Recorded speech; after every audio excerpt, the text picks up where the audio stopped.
গুনার ফিরিস্তিগুলো একটা একটা করে স্বীকার করে আল্লাহরে বলেন, আল্লাহ আমি পাপী, আল্লাহ আমার চেয়ে বড় পাপী এই দুনিয়াতে কেউ নাই, আকাশের নিচে জমিনের উপরে আমার চেয়ে বড় পাপী কেউ নাই।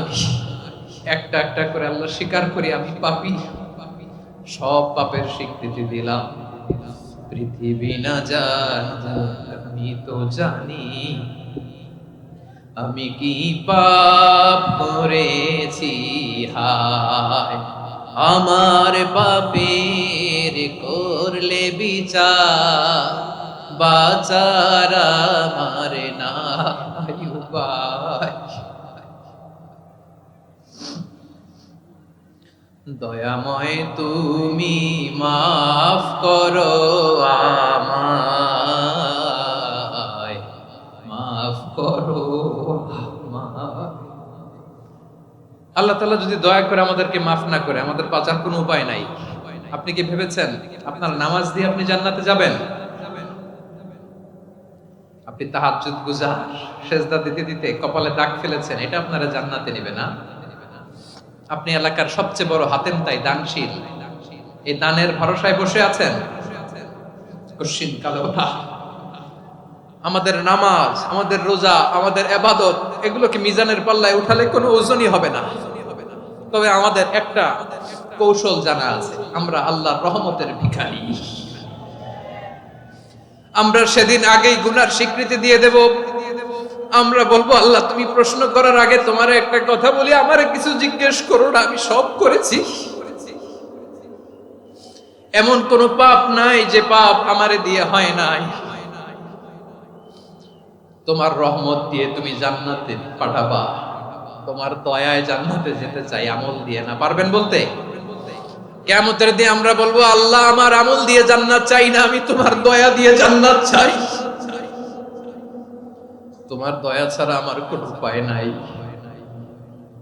কারণ আল্লাহ যদি বিচার করে, বাঁচার কারো উপায় নাই। আল্লাহ যদি বলে ফেলেন তুই এটা করলি কেন, ওখানে গেলি কেন, কোরআনে 1000 বার নিষেধ করলাম তারপরেও এই পাপে জড়ালি কেন, এরকম প্রশ্ন ছুড়ে দিলে আমার উত্তর আছে? বাঁচার কোনো উপায় আছে? রোজ হাসরে হে আল্লাহ আমার করোনা বিচার, আল্লাহ করোনা বিচার, বিচার চাহি না তব দয়া চাহি, এ গুনাহগার করোনা বিচার। আপনার আমল দিয়ে জান্নাতে যাবেন? কি দিয়ে যাবেন? আল্লাহর দয়া দিয়ে। আল্লাহর রহম আর দয়া ছাড়া কেউ জান্নাতের চেহারাও দেখতে পাবে না। আজকে আমরা যে টপিকটা নিয়ে আলোচনা করব সেটা হচ্ছে, আমরা যে জীবনে বিপদে পড়ি, আমরা বিপদে পড়লে আমাদেরকে উদ্ধার করে কে? আল্লাহ ছাড়া আমাদের বাঁচানোর কেউ আছে? উদ্ধার করার কেউ আছে? রক্ষা করার কেউ আছে? এজন্য বিপদে পড়লে আমরা চাইবো কার কাছে? আমাদের যাই দরকার হোক আমরা ফরিয়াদ করব কার কাছে? নাকি মাজারে যেয়ে চাবেন? মাজারে যেয়ে চাবেন? অনেকে তো মাজারে যেয়ে কপাল ঘষে, আছে না নাই? মাজারে যেয়ে সন্তান চায়, আছে? এই এলাকায় নাই, এলাকার লোকদের আকীদা খালেস আমি জানি। মাজারে যেয়ে কপাল ঘষে আর সন্তান চায়। আচ্ছা, মাজারে গেলে সন্তান পাওয়া যায়? আচ্ছা, মাজারে না গেলে যদি বাচ্চা না হতো, গরু ছাগলের যে বাচ্চা হয় ওরা কোন মাজারে মানত করে বলেন? কথা কি বুঝতেছেন? এই যে প্রতি বছর গরু ছাগল ভেড়া এগুলো যে বাচ্চা দেয়, এরা কোন মাজারে যে মানত করে? এজন্য চাইতে হবে একজনের কাছে, তিনি কে? আমার প্রিয় পটুয়াখালীবাসী, মাজার জিয়ারত করা সুন্নাহ। আমরা মাজার জিয়ারত করব, আল্লাহ ওয়ালাদের কবরে যাব, আমরা সেখানে যে সালাম দিব, দোয়া করব, নিজের জন্য করব, কবরে শুয়ে থাকা মাইয়েতের জন্য করব, পুরো মুসলিম উম্মার জন্য করব। কিন্তু কবরে যিনি শুয়ে আছে ওই বাবার কাছে সন্তান চাওয়া যাবে? চাকরি চাওয়া যাবে? সফলতা চাওয়া যাবে? সফলতা দেয় কে? সবাই বলেন নাই, আওয়াজ করে বলেন, সফলতা দেওয়ার মালিক কে? এক কথাই রব্বুল আলামিন বলেন, ওয়া ইয়ামসাসকাল্লাহু বিদুররিন ফালা কাশিফা লাহু ইল্লা হু, ওয়া ইয়ুরিদকা বিখাইরিন فلا راد لفضله يصيب به من يشاء من عباده وهو الغفور الرحيم الله أكبر আল্লাহ বললেন ওয়া ইয়ামসাসকাল্লাহু বিদুররিন ফালা কাশিফা লাহু ইল্লা হু আল্লাহ যদি তোমাকে কোনো বিপদ স্পর্শ করায় আল্লাহ যদি তোমারে কোনো বিপদে ফেলে দেয় ওই বিপদ থেকে উদ্ধার করার তিনি ছাড়া আর কেউ নাই জোরে বলেন ঠিক কি না তিনি যদি কোনো বিপদে ফেলেন তিনি ছাড়া বিপদ থেকে উদ্ধার করার কেউ নাই আর তিনি যদি তোমার প্রতি কোনো অনুগ্রহ করতে চান ওই অনুগ্রহ ঠেকিয়ে দেওয়ার ক্ষমতাও কারো নাই আল্লাহ যদি আপনার সফলতা দিতে চায় পৃথিবীর কোন শক্তি ওই সফলতাকে থামাতে পারে এজন্য আল্লাহ বললেন খবরদার চিন্তার আকীদা খালিস করে নাও ওয়া ইয়ামসাসকাল্লাহু বিদুররিন ফালা কাশিফা লাহু ইল্লা হু আল্লাহ বিপদে ফেললে বিপদ থেকে উদ্ধার করার কেউ থাকে না আর আল্লাহ যদি তোমার প্রতি দয়া দেখাতে চান অনুগ্রহ করতে চান ওই অনুগ্রহকে প্রতিরোধ করার মতো ক্ষমতা কারো নাই তিনি তার বান্দাদের মধ্য থেকে যাকে ইচ্ছা তাকে দেন যত ইচ্ছা তত দেন তিনি ক্ষমাশীল তিনি মেহেরবান সুবহানাল্লাহ তিনি ক্ষমাশীল তিনি মেহেরবান তাহলে এই আয়াত থেকে আমরা বুঝতে পারলাম আমরা যদি বিপদে পড়ি আমাদেরকে কেউ বাঁচাতে পারে না আমার বাবা আমারে বাঁচাতে পারে হ্যাঁ আমার মা আমাকে বাঁচাতে পারে আমার বন্ধু আমারে বাঁচাতে পারে আমার দলের কর্মী আমাকে বাঁচাতে পারে আমার পীর সাহেব আমারে বাঁচাতে পারে আমার পটুয়াখালীর ভাইয়েরা খেয়াল রাখবেন বাঁচাতে পারে এক মহান সত্তা উদ্ধার করতে পারে এক মহান সত্তা চিৎকার করে বলুন তিনি কে আবার আল্লাহ বললেন আম্মাই ইউজিবুল মুত্তাররা ইযা দাআহু ওয়া ইয়াকশিফুস সুআ ওয়া ইয়াজআলুকুম খুলাফাআল আরদ আইলাহুম মা'আল্লাহ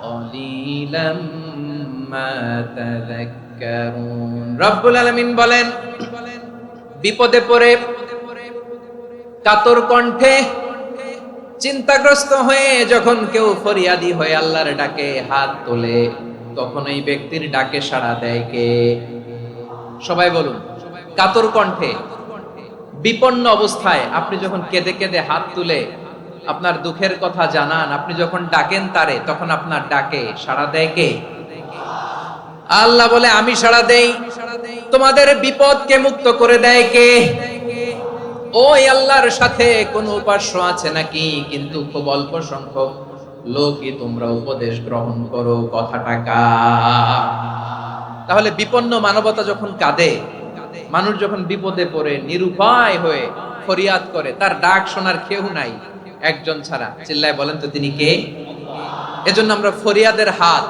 কার দিকে তুলবো প্রিয় পটুয়াখালী বলেন ফরিয়াদের দুটো হাত আমরা কার দিকে তুলবো এবং খেয়াল রাখতে হবে মাথার সাথে সেট করে নিতে হবে আল্লাহ ছাড়া আমাকে উদ্ধার করার কেউ নাই এই পৃথিবীতে কেউ আপন না প্রিয় ভাইরা বিপদে পড়লে বোঝা যায় কেউ আপন না আপন শুধু একজন মহান সত্তা তিনি কে এটা কি আপনারা খেয়াল রাখতে পারবেন হ্যাঁ বিপদে আপদে কেউ আমাদের বাঁচাতে পারে না তরাতে পারে না মুক্তি দিতে পারে না উদ্ধার করতে পারে না একমাত্র আমার প্রভু ছাড়া আল্লাহ ছাড়া চিল্লায় বলেন ঠিক কিনা এবং প্রিয় পটুয়াখালীর ভাইয়েরা মাথার সাথে এটা সেট করে নিতে হবে যে আমাদের পুরো জীবনটাই পরীক্ষা পুরো জীবনটাই কি the life is a test পুরো জীবনটাই পরীক্ষা এই জীবনে বিপদ আসবে আপদ আসবে পরীক্ষা আসবে সবার জীবনে এটা থাকে এক একজনের পরীক্ষা এক এক রকম আমার পরীক্ষা এক রকম মাসুদ ভাইয়ের পরীক্ষা এক রকম চৌধুরী সাহেবের পরীক্ষা এক রকম আপনার পরীক্ষা এক রকম ওনার পরীক্ষা আবার আরেক রকম পুরো পৃথিবীটাই পরীক্ষা ক্ষেত্র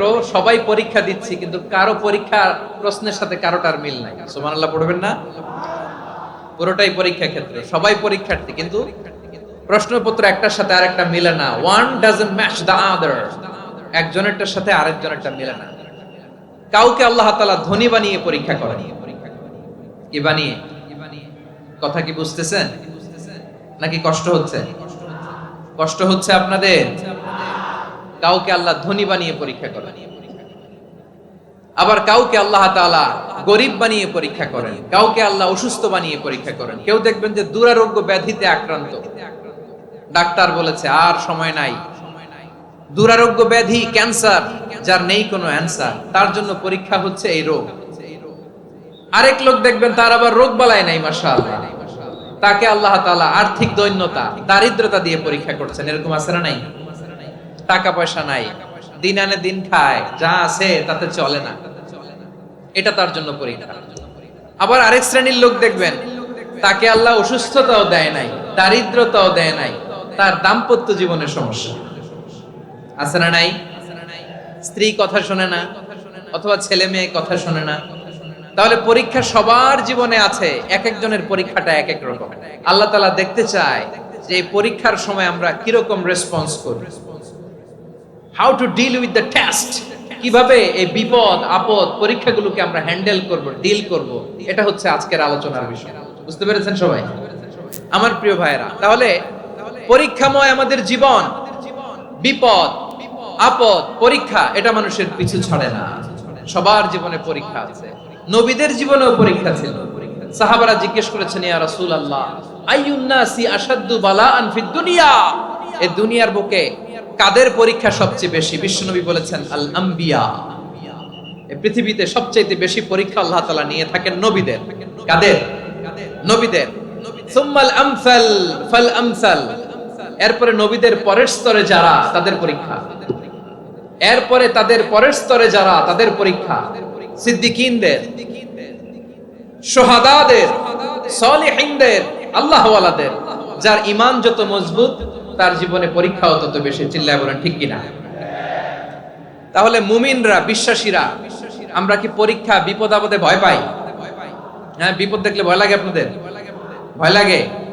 হ্যাঁ না, মুমিনরা বিপদে ভয় পায় না, তারা হতাশ হয় না, সুবহানাল্লাহ, তারা নিরাশ হয় না। বিশ্বাসীরা হাল ছেড়ে দেয় না, তারা ভরসা রাখে একজনের উপর। চিল্লায় বলতে হবে তিনি কে? কারণ মুমিন জানে the grief isn't permanent, the test isn't permanent, the struggle in our life isn't permanent. আমাদের জীবনের দুঃখ, কষ্ট, স্ট্রাগল, এগুলো পার্মানেন্ট নয়। After every difficulties there is an ease. সব কষ্টের পরেই একটা সুখ আছে না নাই? রব্বুল আলামিন বলেন, ফা ইন্না মাআল উসরি ইউসরা, ইন্না মাআল উসরি ইউসরা, ভয় পেও না, চিন্তা করো না, কষ্টের সাথেই আমি রেখে দিয়েছি স্বস্তি। সুবহানাল্লাহ বলেন। মুমিন জীবনে বিপদ যত বেশি, কষ্ট যত বেশি, তার সামনে সফলতা তার চেয়েও বেশি। ঠিক কিনা বলেন? কারণ বিশ্বাসীরা জানে রাত্রি যত গভীর হয়, সুবহে সাদিকের সময় তত আগাতে থাকে। গর্ভবতী নারীর পেটের ব্যথা যত বাড়তে থাকে, ঘরে নতুন মেহমান আগমনের সময় ঘনাতে থাকে।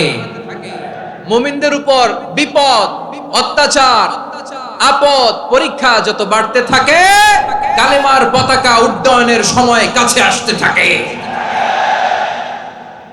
বিশ্বাসীদের এগুলো হিসাব মিলানো অনেক আগে, এগুলো অনেক আগে হিসাব মিলানো। দুঃখের আধার শেষে সুখের আলো মিটি মিটি হাসে। চিল্লায় বলেন ঠিক কিনা? দুঃখের আধার শেষে আলোর প্রভাত হাসে, হতাশার কালো মেঘে যায় গো ভেসে, হতাশার কালো মেঘে যায় গো ভেসে। দুঃখের আধার শেষে আলোর প্রভাত হাসে, হতাশার কালো মেঘে যায় গো ভেসে, হতাশার কালো মেঘে যায় গো ভেসে। কোরআনের পাতায় পাতায় দেখো, ঈমানের পথ ঢাকা ব্যথার কাটায়। কোরআনের পাতায় পাতায় দেখো, ঈমানের পথ ঢাকা ব্যথার কাটায়। ভেঙে পড়ো না কভু হতাশ হয়ে, ভেঙে পড়ো না কভু হতাশ হয়ে, জ্বলে পুড়ে খাঁটি সোনা হও গো শেষে, জ্বলে পড়ে খাঁটি সোনা গো শেষে, দুঃখের আধার শেষে আলোর প্রভাত হাসে, হতাশার কালো মেঘে যাই গো ভেসে, হতাশার কালো মেঘে যাই গো ভেসে। ঠিক কিনা বলেন? দুঃখ যত বেশি, পরীক্ষা যত বেশি, কষ্ট যত বেশি, সুখের সময় তত কাছাকাছি চিল্লায় বলতে হবে ঠিক কিনা। এজন্য মুমিন জীবনে পরীক্ষা বেশি, মুমিনদের হতাশা নাই। মুমিনরা নিরাশ হয় না, হতাশ হয় কাফিররা। মুমিনরা কখনো হাল ছেড়ে দেয় না, মুমিনরা ভরসা রাখে একজনের উপর, তিনি কে? তাহলে আমার প্রিয় পটুয়াখালীবাসী, বিপদ থাকবে, পরীক্ষা থাকবে, এই বিপদ থেকে আমাদেরকে উদ্ধার করবেন একজন, তিনি কে? আমরা শুধু আল্লাহর উপরই ভরসা রাখবো। রাজি আছেন তো? চাইবো একজন সত্তার কাছে, আওয়াজ করে বলুন তিনি কে? একজন সত্তার কাছে চাইবে। বিশ্বনবী ওনার চাচাতো ভাই আব্দুল্লাহ ইবনে আব্বাস রাদিয়াল্লাহু তাআলা আনহুকে বললেন, ইয়া আব্দুল্লাহ ইবনে আব্বাস, হে আব্দুল্লাহ ইবনে আব্বাস, ইযা সাআলতা ফাসআলিল্লাহ, যখন চাইবে আল্লাহর কাছে যাও। ও আব্দুল্লাহ, যখন চাইবা আল্লাহর কাছে চাও। ওয়া ইযা ইসতাআনতা ফাসতাইন বিল্লাহ, যখন সাহায্য চাইবা আল্লাহর কাছে ফরিয়াদ করো। জেনে রেখো ও আব্দুল্লাহ, ওয়া'লাম আন্নাল উম্মাতা লাউ ইজতামাআত আলা আন ইয়ানফাউকা বিশাইইন লাম ইয়ানফাউকা ইল্লা বিশাইইন ক্বাদ কাতাবাহুল্লাহু লাক। ও আব্দুল্লাহ, জেনে রেখো, মনে রেখো, গোটা বিশ্বের সবাই মিলে যদি তোমার উপকার করতে চায় ততটুকুই তারা করতে পারবে যতটুকু আল্লাহ তোমার নসিবে সেটা লিখে রেখেছে। ঠিক কিনা বলেন? আর যদি গোটা বিশ্বের সবাই মিলে তোমার বিরুদ্ধে কনস্পাইরেসি করে, ষড়যন্ত্র করে, গোটা বিশ্বের সবাই মিলেও যদি তোমার ক্ষতি করতে চায় ততটুকুই শুধু পারবে যেটা আল্লাহ তোমার জন্য বরাদ্দ রেখেছে। যতটুকু আল্লাহ তাআলা তোমার জন্য বরাদ্দ রেখেছে অতটুকুই ক্ষতি করতে পারবে, আর এক চুল বেশিও করতে পারবে না, কমও করতে পারবে না। চিল্লায় বলেন ঠিক কিনা। এজন্য আমরা চাইবো কার কাছে? সবাই বলেন নাই, আওয়াজ করে বলেন কার কাছে?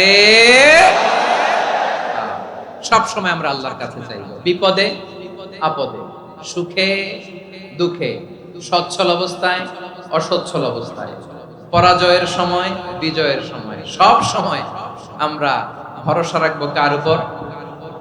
সবাই বলুন। একদল লোক আছে যারা বিপদে পড়লে আল্লাহরে ডাকে, আছে না নাই? পটুয়াখালীতে মাশাআল্লাহ নাই। বিপদ আসলে আল্লাহরে ডাকে, বিপদ নাই আল্লাহও নাই। বিপদে পড়লে নামাজ পড়ে, বিপদও নাই নামাজও নাই। বিপদে পড়লে জিকির করে, বিপদ যখন চলে যায় ওদের জিকিরও বন্ধ হয়ে যায়। এরকম আছে না নাই? কিছু লোক দেখবেন পরীক্ষা আসলে নামাজ পড়ে, আছে আছে। জেনজি আওয়াজ করো, এরকম আছে? এই কমন পড়ে গেছে, কমন পড়ছে। দেখবেন পরীক্ষার সময় নামাজ পড়ে, পরীক্ষাও নাই নামাজও আছে। এরকম কিছু লোক আছে অসুস্থ হলে আল্লাহরে বড্ড ভালোবাসে, আল্লাহরে খুব ডাকে। অসুস্থ হইলে, অসুস্থতাও নাই, আল্লাহর স্মরণও নাই। দেখবেন কিছু লোক নির্বাচন আসলে খুব আল্লাহওয়ালা হয়ে যায়। তখন দেখবেন মাথার মধ্যে হেজাব লাগায়, পাঞ্জাবি লাগায়, আল্লাহওয়ালা হয়ে যায়। নির্বাচনও নাই, এরপরে আল্লাহর কথাও নাই। আছে না নাই? না, এরকম হওয়া যাবে না। সব সময় আমরা আল্লাহরে ডাকবো, বিপদে আপদে সব সময় ভরসা রাখবো আমরা একজনের উপর। আওয়াজ করে বলেন তিনি কে? এ কথাই আল্লাহ তাআলা আমাদের চোখে আঙ্গুল দিয়ে জানিয়ে দিলেন, ফাইদা রাকিবু ফিল ফুলকি দা'আবুল্লাহ মুখলিসিনা লাহুদ্দিন ফালাম্মা নাজ্জাহুম ইলাল বাররি ইযা হুম ইউশরিকুন।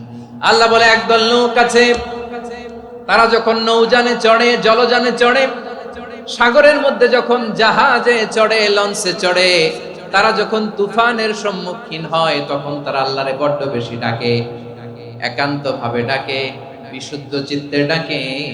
আবার তুফান থেকে তাদেরকে সেফ জোনে নিয়ে, নিরাপদ জোনে নিয়ে যখন বন্দরে আমি আল্লাহ তাদেরকে ভিড়িয়ে দেই, ওই লোকগুলো আবার আমি আল্লাহর সাথে শিরিক করে। এরকম আছে না নাই? জাহাজে উঠছে, সাগরের মাঝখানে তুফান, ওই সময় দেখবেন আল্লাহ কারে কয়। এই কথা তো আপনাদেরকে বোঝানো সহজ, আপনারা তো নদীর দেশের মানুষ। লঞ্চে চড়েন নাই কারা কারা দেখি? লঞ্চে চড়ছেন? হ্যাঁ, লঞ্চে চড়ে নাই এরকম একজনও নাই এখানে। আচ্ছা, লঞ্চে উঠছেন কে কে দেখি? মাশাআল্লাহ মাশাআল্লাহ মাশাআল্লাহ, ঠিক আছে, আপনাদের বোঝানো সহজ। আচ্ছা, লঞ্চে উঠে তুফানের সম্মুখীন হয়েছেন, জলোচ্ছ্বাস, সবাই? মাশাআল্লাহ। তো এই ওয়াজ তো আপনাদের মুখস্থ, ঠিক কিনা বলেন? আমার বলার দরকার নাই, বলেন। মাঝ নদী, তুফান, জলোচ্ছ্বাস, জলের মধ্যে উচ্ছ্বাস, ঢেউ, টর্নেডো, সাইক্লোন, মেঘের ঘন ঘটা, পরিবেশ ঘুটঘুটে অন্ধকার, লঞ্চ একবার এদিকে আরেকবার ওইদিকে, ভিতরে কি অবস্থা হয় বলেন তো? হ্যাঁ, তখন মুসলিম আল্লাহর ডাকে, হিন্দু আল্লাহর ডাকে, ঠিক কিনা বলেন? আস্তিক আল্লাহর ডাকে, নাস্তিক আল্লাহর ডাকে, ঠিক কিনা? লঞ্চের ভেতর, স্টিমারের ভেতর কান্নারে রোল পড়ে যায়, চিৎকারের রোল পড়ে যায়, সবার মুখ দিয়ে শুধু একটা আওয়াজ, লা ইলাহা লা ইলাহা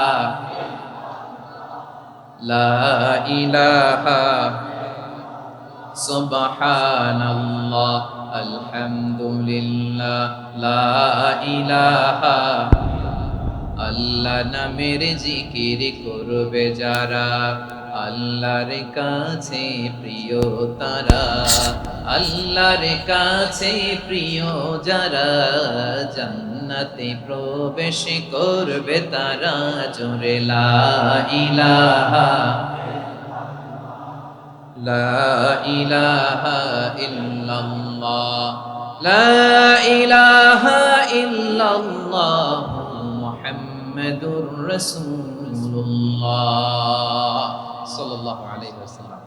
আমার প্রিয় পটুয়াখালীবাসী, তাহলে লঞ্চের ভেতরে যখন আমরা তুফানের মধ্যে পড়ি, তখন সবাই মিলে আমরা একটা নামের জিকির করি। নামটা কার? মুসলমানেরাও ডাকে, হিন্দুরাও ডাকে, আস্তিকও ডাকে, নাস্তিকও ডাকে, সবাই ডাকে একজনকে, তিনি কে? আবার দেখবেন ওই আল্লাহ তুফানের পরে, ঝড়ের পরে ওই লঞ্চটাকে যখন সদর ঘাটে ফিরিয়ে দেয়, আবার আমরা নাফরমানি শুরু করে দেই। সে কোথায় আল্লাহ বললেন, ফাইদা রাকিবু ফিল ফুলকি দা'আউল্লাহ মুখলিসিনা লাহুদ্দিন ফালাম্মা নাজ্জাহুম ইলাল বাররি ইযা হুম ইউশরিকুন। সাগরে যখন তুফানে পড়ে আমি আল্লাহর ডাকে, আবার আমি আল্লাহ যখন বাঁচিয়ে দেই, আবার আমি আল্লাহর সাথে শিরিক শুরু করে, আমরা কি এরকম হতে চাই নাকি? এরকম করবেন? হ্যাঁ না, আমরা তুফানে পড়লেও আল্লাহরে ডাকি, আবার বাঁচায় দেওয়ার পরেও ডাকি কারে? আল্লাহকেই ডাকি। বিমানের মধ্যে মাঝে মাঝে দেখবেন যে এয়ার টার্বুলেন্স হয়, জানেন? এয়ার টার্বুলেন্স জানেন তো? মাঝে মাঝে বিমানটা বাউন্সিং করে, বাম্পি, ভেরি বাম্পি ওয়েদার। শুনেন নাই? 40,000 ফিট উপরে যখন থাকে, তখন পাইলট মাঝে মাঝে বলে, dear passengers, ladies and gentleman, right now we are flying 40,000 feet above the ground and we are passing very air turbulence, very heavy air turbulence right now. Please fasten your seat belt. দেখবেন মাঝে মাঝে বলে যে, ভদ্র মহিলা, ভদ্র মহোদয়গণ, আমরা 40,000 ফিট উপর দিয়ে যাচ্ছি আর এয়ার টার্বুলেন্স ফেস করছি, মেহেরবানি করে আল্লাহর হস্তে সিট বেল্ট বাঁধুন। তখন বিমানটা এরকম বাউন্সিং করে, শেকিং করে। আপনারা মুখোমুখি হয়েছেন? ইদানিং এই এয়ার টার্বুলেন্স বেড়ে গিয়েছে। গত বছর আমার ইন্টারন্যাশনাল অনেকগুলো ফ্লাইট ছিল, তো আমি দেখলাম যে আগের ফ্লাইটগুলোর তুলনায় এখন এয়ার টার্বুলেন্স খুব বেশি। আমি একটু রিসার্চ করে দেখলাম, ক্লাইমেট চেঞ্জের কারণে, জলবায়ু পরিবর্তনের কারণে আকাশের বাতাসের মুভমেন্টে পরিবর্তন হয়েছে, ফলে এখন বিমান শেকিং করে বেশি, বাউন্সিং, বাম্পি ওয়েদার। তো বলেন তো, 40,000 ফিট উপরে যখন আপনি, কয় হাজার ফিট? সবাই বলুন, কয় হাজার ফিট? 40,000 ফিট উপরে যখন আপনি, তখন যখন বিমানটা এরকম বাউন্সিং করে, সবাই যখন ভমিটিং করে বিমান নষ্ট করে দেয়, বমি করে, তখন বাঁচানোর কে আছে আল্লাহ ছাড়া? কেউ আছে? ওই মুহূর্তেও সবাই মিলে একজনের ডাকে আওয়াজ করে বলেন, তিনি কে?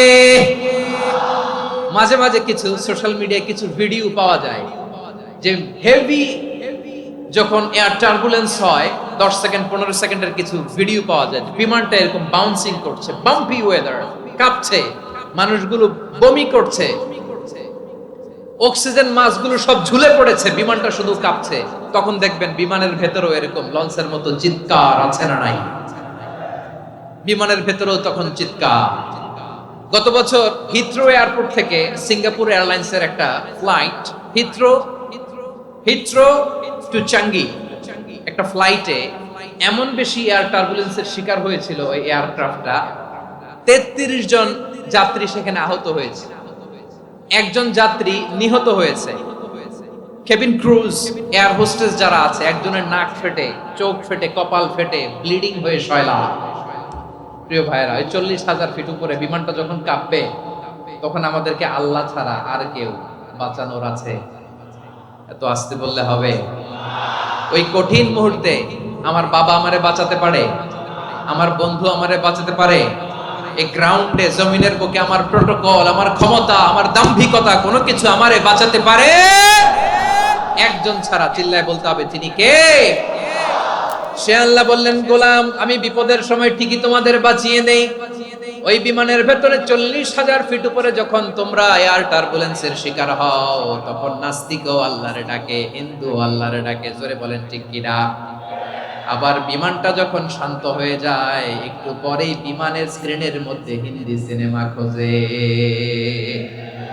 বিমানের স্ক্রিনে কিন্তু বিশাল ওখানে আফলাম, ফিল্মের একেবারে বোঝাই করা। বিমানটা শান্ত হলে আবার হিন্দি সিনেমা দেখা শুরু করে। একটু আগে ডাকছিল কারে? দেখবেন বাংলাদেশে আমাদের ক্রিকেটাররা যখন অন্য কোনো দেশের সাথে খেলে, অনেক সময় এমন হয়, বল বাকি একটা, রান দরকার 6টা। বল বাকি কয়টা? পটুয়াখালী বোঝে নাই বোধহয়। বল বাকি কয়টা? রান দরকার। আপনি দেখবেন ক্যামেরাম্যান তখন গ্যালারিতে খালি দেখায় দর্শকদের যে কি অস্থিরতা। হিপ হপ স্টাইলের মেয়েটা, যে মেয়েটার ওড়না এতক্ষণ ছিল গলায়, এতক্ষণ কই ছিল, ওই মেয়েটা দেখবেন ওড়নাটা টেনে মাথায় দিয়ে এরকম মুনাজাত ধরতেছে, আল্লাহ আল্লাহ, একটা সক্কা, আল্লাহ আল্লাহ, আমার লাল সবুজের পতাকারে তুমি অপমানিত কইরো না আল্লাহ, ইন্ডিয়ার সাথে আমাদের খেলা, আল্লাহ আল্লাহ, একটা ছক্কা, একটা। পুরো খেলা জুড়ে এই মেয়ের ওড়না ছিল গলায়, কিন্তু যখন এক বলে 6 রান দরকার, ওড়না চলে আসছে কোথায়? মাথায়। আবার মুনাজাত আছে না নাই? ঠিকই বাংলাদেশের দামাল ছেলে এমন এক শট মারলো, বল চলে গেল স্টেডিয়ামের বাইরে, ছক্কা, জিতে গেলাম আমরা। পুরো স্টেডিয়াম জুড়ে চিৎকার, হই হুল্লোড়, মौज মাস্তি। যেই মেয়েটা মাথার মধ্যে ওড়না দিয়ে এতক্ষণ সুবহানাল্লাহ সুবহানাল্লাহ বলে আল্লাহর কাছে দোয়া করেছে, ওই মেয়ে এখন আবার ওড়না ফেলে দিয়ে নাচা শুরু করে দিয়েছে। তাহলে আল্লাহর ভয়, আল্লাহর প্রতি আস্থা, বিশ্বাস, ভালোবাসা, এটা কি ক্ষণিকের জন্য? মানে আমার যখন লাগবে তখন আল্লাহরে ইউজ করব নাকি? হ্যাঁ, বিপদে আপদে, সুখের সময় দুঃখের সময়, সচ্ছল অসচ্ছল অবস্থায় বিশ্বাসীরা ভরসা রাখে একজনের উপর। চিৎকার করে বলো, পটুয়াখালী, তিনি কে? সে আল্লাহ বললেন, গোলাম, মনে করো না জাহাজ থেকে সদরঘাটে ভিড়িয়ে দিলাম, তুমি নিরাপদ হয়ে গেছো। মনে করো না 40,000 ফিট থেকে সেফ ল্যান্ডিং এর পরে এয়ারপোর্টে নেমে গেলেই তুমি নিরাপদ হয়ে গেছো। ও মিয়া, বিপদ কি শুধু সাগরে আর আকাশে? ঘরের বিপদও, ঘরের ভেতরও বিপদ আসতে পারে কি পারে না? এজন্য সূরা মুলক আল্লাহ বললেন, আমিনতুম মান ফিস সামাই আন ইয়াখসিফা বিকুমুল আরদা ফাইদা হিয়া তামুর। তোমরা কি ভাবছো তোমরা নিরাপদ? সাগরের মধ্যে তুফান, আল্লাহ আল্লাহ ডাকলাম, সদরঘাটে যেয়ে পড়ছি, বাইসা গেছেন তো আপনি। আর পাবে আপনারে আল্লাহ? আল্লাহর তো সাগরের মাঝখানে তো আল্লাহ আপনারে পাইছিল, আর তো পাবে না। আর পাবে আপনারে? আর আল্লাহ ধরতে পারবে আপনারে? ঘরের ভেতরও বিপদ দিয়ে আটকাতে পারে কে? 5 স্টার 7 স্টার হোটেলের ভেতরেও আমাকে বিপদের মধ্যে ফেলে দিতে পারেন কে? আল্লাহ বললেন, তোমরা কি ভেবেছো তোমরা নিরাপদ? আমি চাইলে ল্যান্ডস্লাইডস, ভূমি ধস দিয়ে 1 লক্ষ 1 মুহূর্তে নিয়ে যেতে পারি। এক সুনামি দিয়ে থাপ্পড় মেরে 3 লক্ষ সাগরের ভেতরে ঢুকায় দিতে পারি। 1 সেকেন্ডও লাগে না আমার। أم أمنتم من في السماء أن يرسل عليكم حاصبا فستعلمون كيف نذير। আল্লাহ চাইলে আকাশ থেকে পাথর বৃষ্টি নাজিল করতে পারেন কি পারেন না? এই মুহূর্তে এখানে ভূমিকম্প দিতে পারেন কি পারেন না? আচ্ছা, ভূমিকম্প যখন হয় আমাদের কারো হুঁশ থাকে? আপনি মনে করছেন আমরা সাধারণ মানুষ, আমরা দৌড় দেই, আর প্রেসিডেন্ট প্রধানমন্ত্রী ওনারা বুঝি খাটে শুয়ে থাকে? কথা বুঝে নাই বোধহয়। ভূমিকম্প, আর্থকোয়েক যদি হয়, বাঁচার জন্য আমরা কি করি? হয় খাটের তলায়, ডাইনিং টেবিলের নিচে, উপরে শক্ত কিছু আছে এটার নিচে, অথবা ঘর থুইয়া দেও দৌড়। তো প্রধানমন্ত্রী উনি কি করে? প্রেসিডেন্ট উনি কি করে? হ্যাঁ, উনি খাটের মধ্যে যে শুয়ে থাকে নাকি? উনিও দৌড়, সাধারণ মানুষও দৌড়, প্রধানমন্ত্রীও দৌড়, বাড়িওয়ালাও দৌড়, ভাড়াটিয়াও দৌড়, সবাই দৌড়। নাকি ভাড়াটিয়ারা বাড়ি থুইয়া দৌড়, বাড়িওয়ালারা আর বেরোয় না? এরকম? হ্যাঁ। তাহলে যে কোনো মুহূর্তে ভূমিকম্প দিয়ে নাস্তানাবুদ করতে পারে কে? আমার প্রিয় ভাইয়েরা, আমরা নিরাপদ নই, আমরা তার দয়ায় বেঁচে আছি। কার দয়ায়? এজন্য আল্লাহ বললেন, গোলাম, যে কোনো মুহূর্তে বিপদ দিয়ে তোমাদেরকে নাস্তানাবুদ করতে পারি। বিশ্বাসী বলে যদি নিজেকে দাবি করো, সব সময় ডাকতে হবে একজন সত্তাকে। বলেন তিনি কে? এই কথা ক্লিয়ার? এই সবগুলো উদাহরণ শেষে সবার কাছে ক্লিয়ার হয়েছে না যে বিপদ থেকে, আপদ থেকে, পরীক্ষা থেকে, ক্যালামিটি থেকে আমাদেরকে কেউ বাঁচাতে পারে না একজন সত্তা ছাড়া। আবারও বলেন তো তিনি কে? ক্লিয়ার? হ্যাঁ, সবাই বুঝতে পারছেন?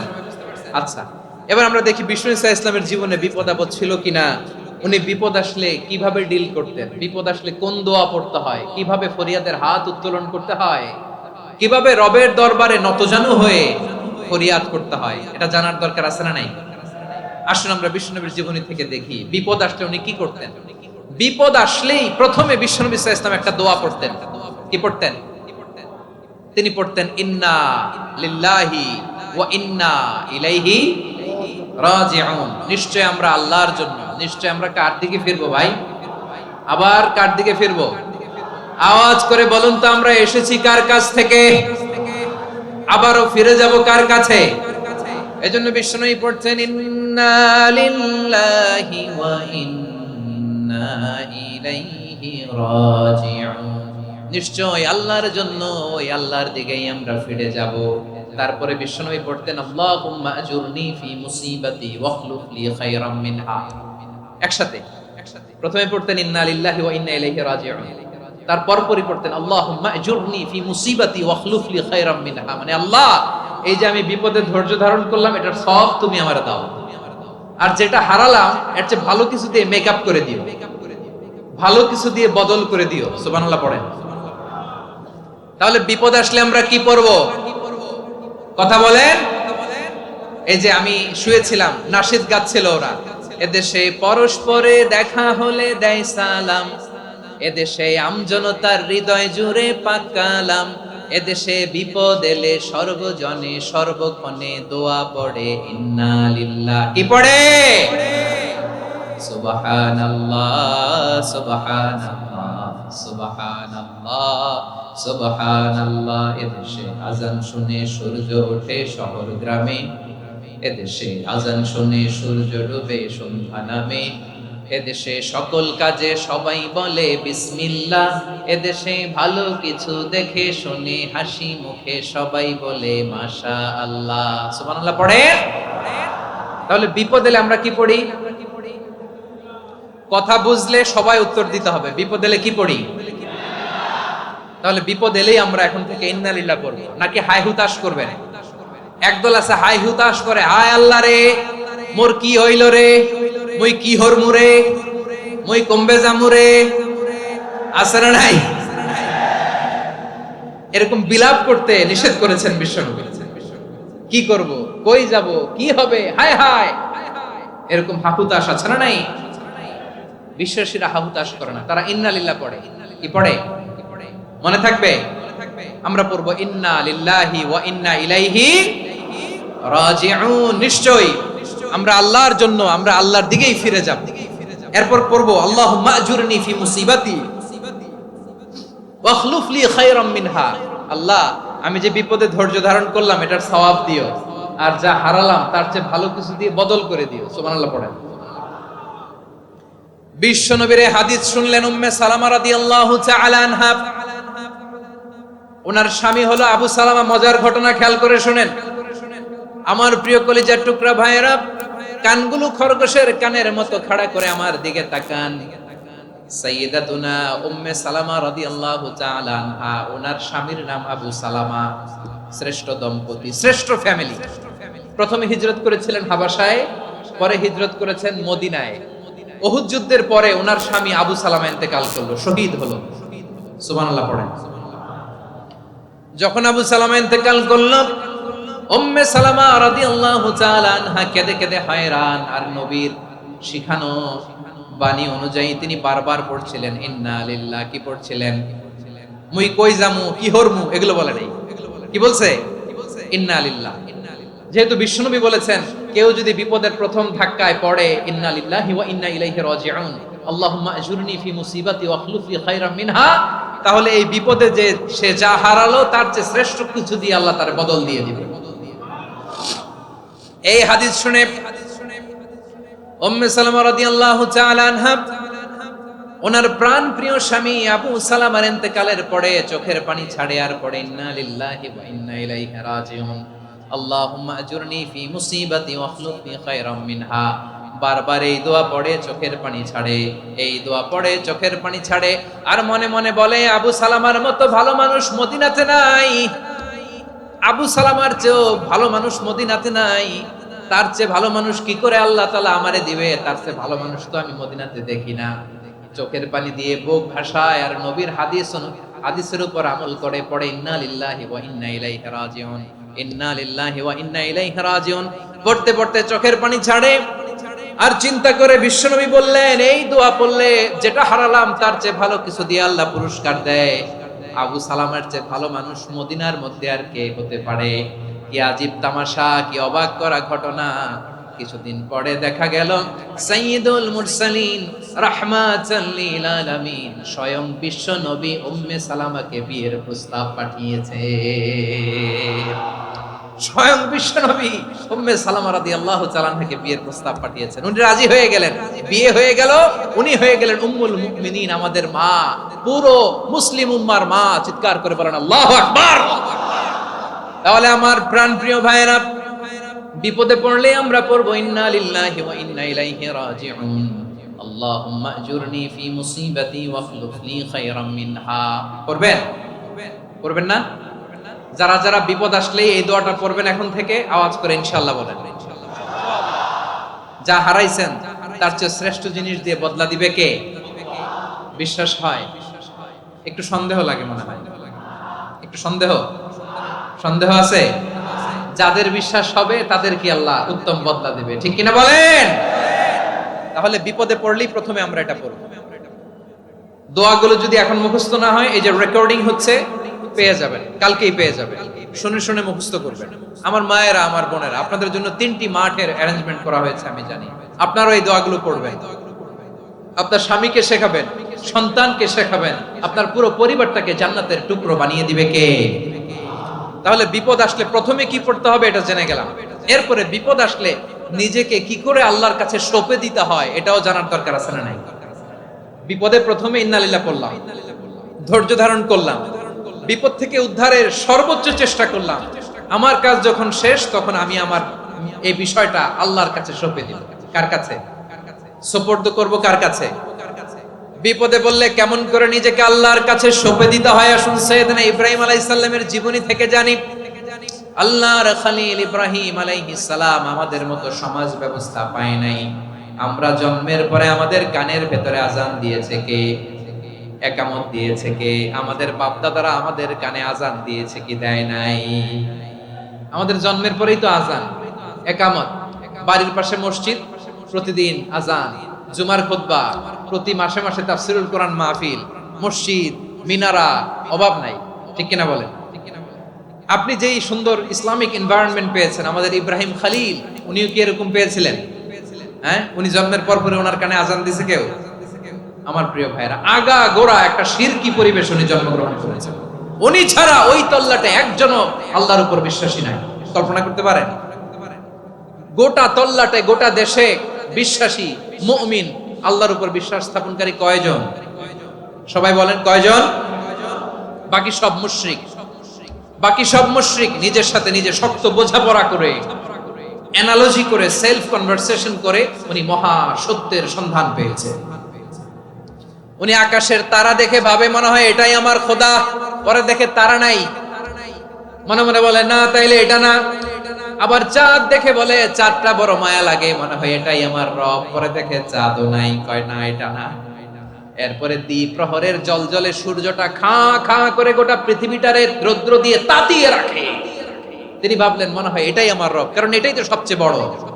কিন্তু বিকেল বেলা ওই সূর্যটাও যখন চলে যায়, সাইয়েদনা ইব্রাহিম বলে না এটাও তো নাই, আমার খোদা যদি আমারে ছেড়ে চলে যায়, বিপদে পড়লে আমারে উদ্ধার করবে কে?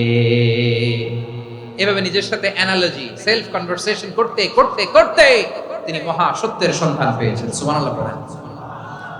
সব শেষে তিনি ডিসিশন নিয়ে ঘোষণা দিলেন, ইন্নী ওয়াজ্জাহাতু ওয়াজহিয়া লিল্লাযী ফাতারাস সামাওয়াতি ওয়াল আরদা হানিফান ওয়া মা আনা মিনাল মুশরিকিন।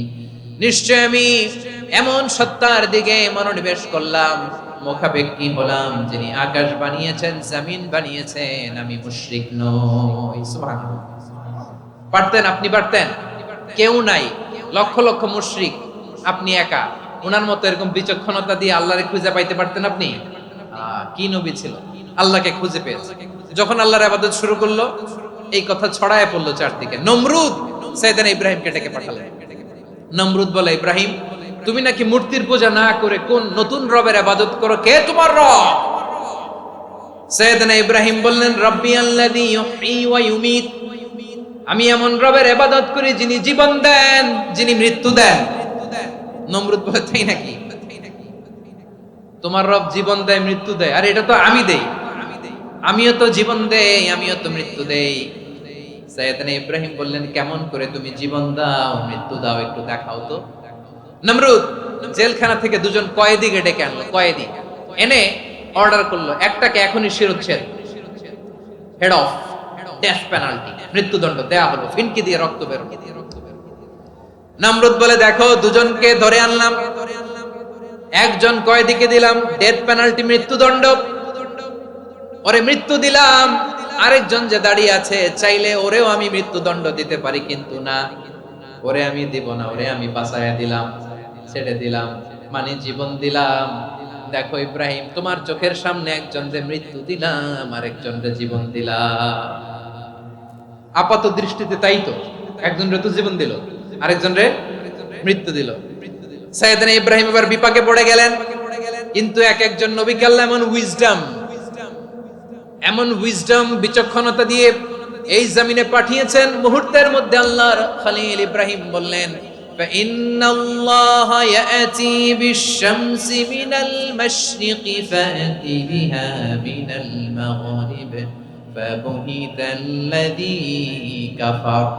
আল্লাহর খলিল ইব্রাহিম বললেন, নমরুদ বুঝলাম তুমি জীবন দাও মৃত্যু দাও দেখলাম, কিন্তু আমার রব, আমার আল্লাহ প্রতিদিন সকালবেলা উষা লগ্নে ওই পূর্ব দিগন্ত থেকে সূর্যটাকে উদিত করেন, সাঁঝের বেলা, বিকেল বেলা, কুথুরি লগ্নে, সন্ধ্যা বেলা ওই দ্বিপ্রহরের জল জলে সূর্যটাকে পশ্চিম দিগন্তে ডুবিয়ে দেন। মানে সকালবেলা পূর্ব দিক থেকে উদিত করা সূর্যটাকে পশ্চিম দিকে বিকেলে তিনি ডুবিয়ে দেন। তুমি যদি পারো ওই সূর্যটাকে পশ্চিম দিক থেকে উদিত করে পূর্ব দিকে ডুবিয়ে দাও। সুবহানাল্লাহ পড়বেন না? দেখেন, ইনস্ট্যান্ট ইন্টেলেক্ট, মুহূর্তে বিচক্ষণতা, উইজডম কাকে বলে? নমরুদ পারবে? নমরুদের বাপ পারবে, ওর দাদা, ওর 14 গোষ্ঠী, গোটা বিশ্বের সব ক্ষমতাধর রাষ্ট্রনায়করা একসাথে হলে পারবে? ফাবুহিতাল্লাযী কাফার পারে নাই, ব্যর্থ হয়েছে। এবার তেলে বেগুনে জ্বলে উঠেছে, রেগে মেগে আগুন বলে ফালকুহু ফিল জাহিম। ওর সাথে তর্ক নাই, না পেরে এবার এটারে আগুনে ফেলা। বিশাল বিশাল গাছ কেটে লাকড়ি এনে আগুনের কুণ্ডলি বানানো হলো, দাউ দাউ দাউ দাউ করে আগুন জ্বলে। আল্লাহর খলিল ইব্রাহিমকে আগুনে নিক্ষেপ করা হবে। আল্লাহর খলিল সাইয়েদনা ইব্রাহিমের হাতের মধ্যে রশি দিয়ে টাইট করে বাঁধা হলো, পায়ের মধ্যেও টাইট করে রশি দিয়ে বাঁধা হলো। আল্লাহর খলিল ইব্রাহিমকে আগুনের কুণ্ডলির মধ্যে ফেলা হবে। ও মিয়া, আপনি যে বিপদের কারণে ভয় পান, হতাশ হন, এটা কোনো বিপদ ওনার বিপদের সামনে? পটুয়াখালী আওয়াজ করে বলুন, সাইয়েদনা খলিল ইব্রাহিমের বিপদের সামনে আমাদের বিপদগুলো কোনো বিপদ? এটা কোনো বিপদই না, এটা কোনো বিপদই না। হাত পা বেঁধে টাইট করে নিক্ষেপ করা হবে, সিম্পলি ফেলা যাবে না, কারণ দাউ দাউ করে দ্য ব্লেজিং ফায়ার, এমন আগুনের কুণ্ডলি কাছে যাওয়া যায় না, আগুনের উত্তাপে নিক্ষেপ করা হবে। হাতে রশি বেঁধে পায়ে রশি বেঁধে আল্লাহর খলিল ইব্রাহিম আলাইহিস সালামকে আগুনের মধ্যে নিক্ষেপ করা হবে। আহা, এটার বলে অগ্নি পরীক্ষা। উনি অগ্নি পরীক্ষার সম্মুখীন হয়েছে। এজন্য কঠিন পরীক্ষাকে আমরা অগ্নি পরীক্ষার সাথে তুলনা করি, ঠিক কি না? সাইয়েদনা জিবরাইল এসে বললেন, ও আল্লাহর খলিল, ওরা তো আপনার হাতও বেঁধে ফেললো, পাও বেঁধে ফেললো, নড়াচড়ার সুযোগ নাই, বলেন আমি জিবরিল ফেরেশতা আপনার জন্য কি করতে পারি? আল্লাহর খলিল ইব্রাহিম বলেন, ও জিবরাইল, তোমার কাছে আমার কোনো চাওয়া পাওয়া নাই। সুবহানাল্লাহ বলেন। তোমার কাছে বলার কিছু নাই, তোমার সাহায্যের আমার দরকার নাই। সাইয়েদনা ইব্রাহিম আলাইহিস সালামকে হাতে পায়ে রশি বেঁধে হাত পা বাঁধা অবস্থায় জ্বলন্ত অগ্নিকুণ্ডে যখন নমরুদের দলবল নিক্ষেপ করবে, আল্লাহর খলিল কিভাবে নিজেকে আল্লাহর কাছে সঁপে দিয়েছেন, পটুয়াখালীর ভাইরা খেয়াল করে শুনুন। হাত পা বেঁধে আল্লাহর খলিলকে যখন নিক্ষেপ করা হবে, তিনি মুখ ফুটে বলে ফেললেন, হাসবুনাল্লাহু ওয়া নি'মাল ওয়াকিল। হাসবুনাল্লাহু ওয়া নি'মাল ওয়াকিল, আমার জন্য আল্লাহই যথেষ্ট, আমার জন্য আল্লাহই যথেষ্ট। তিনি আমার সবচেয়ে বড় গার্ডিয়ান, তিনি আমার সবচেয়ে বড় অভিভাবক। জিব্রাইলের সাহায্যে অফারকে ফিরিয়ে দিলেন, দুনিয়ার বুকে কারো কাছে কিছু বলেন নাই, মুখ ফুটে বলেছেন হাসবুনাল্লাহ। ও আমার পটুয়াখালীর প্রাণের ভাইয়েরা, খেয়াল রাখবেন, কোন বান্দা তার হাতে থাকা সব চেষ্টাটুকু করার পরে মুখ ফসকে মুখ দিয়ে যখন বলে ফেলে হাসবুনাল্লাহ, বান্দা যখন হাসবুনাল্লাহ বলে ফেলে, ওই ব্যাপারটা ডিল করার দায়িত্ব স্বয়ং আল্লাহ আরশের উপর থেকে নিয়ে নেয়। আপনি যখন বলে ফেলবেন হাসবুনাল্লাহ, এটা ডিলিং করবে কে তখন? চিল্লায় বলেন না, তিনি কে? বান্দা তার সাধ্যের সবটুকু চেষ্টার পরে নতজানু হয়ে যখন বলবে হাসবুনাল্লাহ, আল্লাহ তুমি আমার জন্য যথেষ্ট, নি'মাল ওয়াকিল, তুমি আমার শ্রেষ্ঠ অভিভাবক, তখন তার কি দরকার না দরকার এটা ডিল করে স্বয়ং আল্লাহ। নিক্ষেপ করা হলো সাইয়েদনা ইব্রাহিমকে অগ্নিকুণ্ডলিতে। হাজার হাজার মানুষের দৃশ্য দেখার জন্য জড়ো হয়েছে এরকম বিশাল ময়দানে। কিন্তু কি অবাক করা ঘটনা, সবাই ভয় পাচ্ছিল, না জানে কি হয়ে যায়। আল্লাহর খলিলকে যখন আগুনের কুণ্ডলিতে নিক্ষেপ করা হয়, আল্লাহর খলিল ইব্রাহিম আগুনের কুণ্ডলীর মধ্যে বসে বসে মানুষগুলোর দিকে তাকিয়ে হাসতে শুরু করে দেয়। কারণ আকাশ থেকে রব্বুল আলামিন স্পেশাল ভার্ডিক্ট নাজিল করেছেন, স্পেশাল হুকুম জারি করেছেন, কুল্লা ইয়া নারু কুনি বারদান ওয়া সালামান আলা ইব্রাহিম। ও আগুন, খবরদার, সৃষ্টির শুরু থেকে তোকে একটা ধর্ম আমি বাতলে দিয়েছিলাম, তোর ধর্ম, আগুনের ধর্ম হলো যা পাবে জ্বালিয়ে সারখার করবে। আল্লাহ বলল, আগুন, তোর ধর্ম দিয়েছিলাম, তুই সব জ্বালিয়ে পুড়িয়ে সারখার করে দিবি, কিন্তু ক্ষণিকের জন্য আমি তোর জ্বালিয়ে দেওয়ার ক্ষমতাটাকে কেড়ে নিলাম, জ্বালিয়ে ভস্ম করে দেওয়ার ক্ষমতা আমি কেড়ে নিলাম। কুনি বারদান, ঠান্ডা হয়ে যা, কিন্তু এত বেশি ঠান্ডা হবি না আবার আমার ইব্রাহিমের জন্য সর্দি লেগে না যায়। সুবহানাল্লাহ, এত আস্তে বললে হবে? কুনি বারদান, বারদ মানে বরফ, ঠান্ডা, ঠান্ডা হ, কিন্তু এত ঠান্ডা হবি না যাতে আমার ইব্রাহিমের কষ্ট হয়। আগুন বলে, আল্লাহ একবার বললাম ঠান্ডা হ, আবার বরফ, এত ঠান্ডা হবি না যাতে খলিলের সর্দি না লাগে। কেমন ঠান্ডা হব, কেমন এনভায়রনমেন্ট তৈরি করে দেব বলো?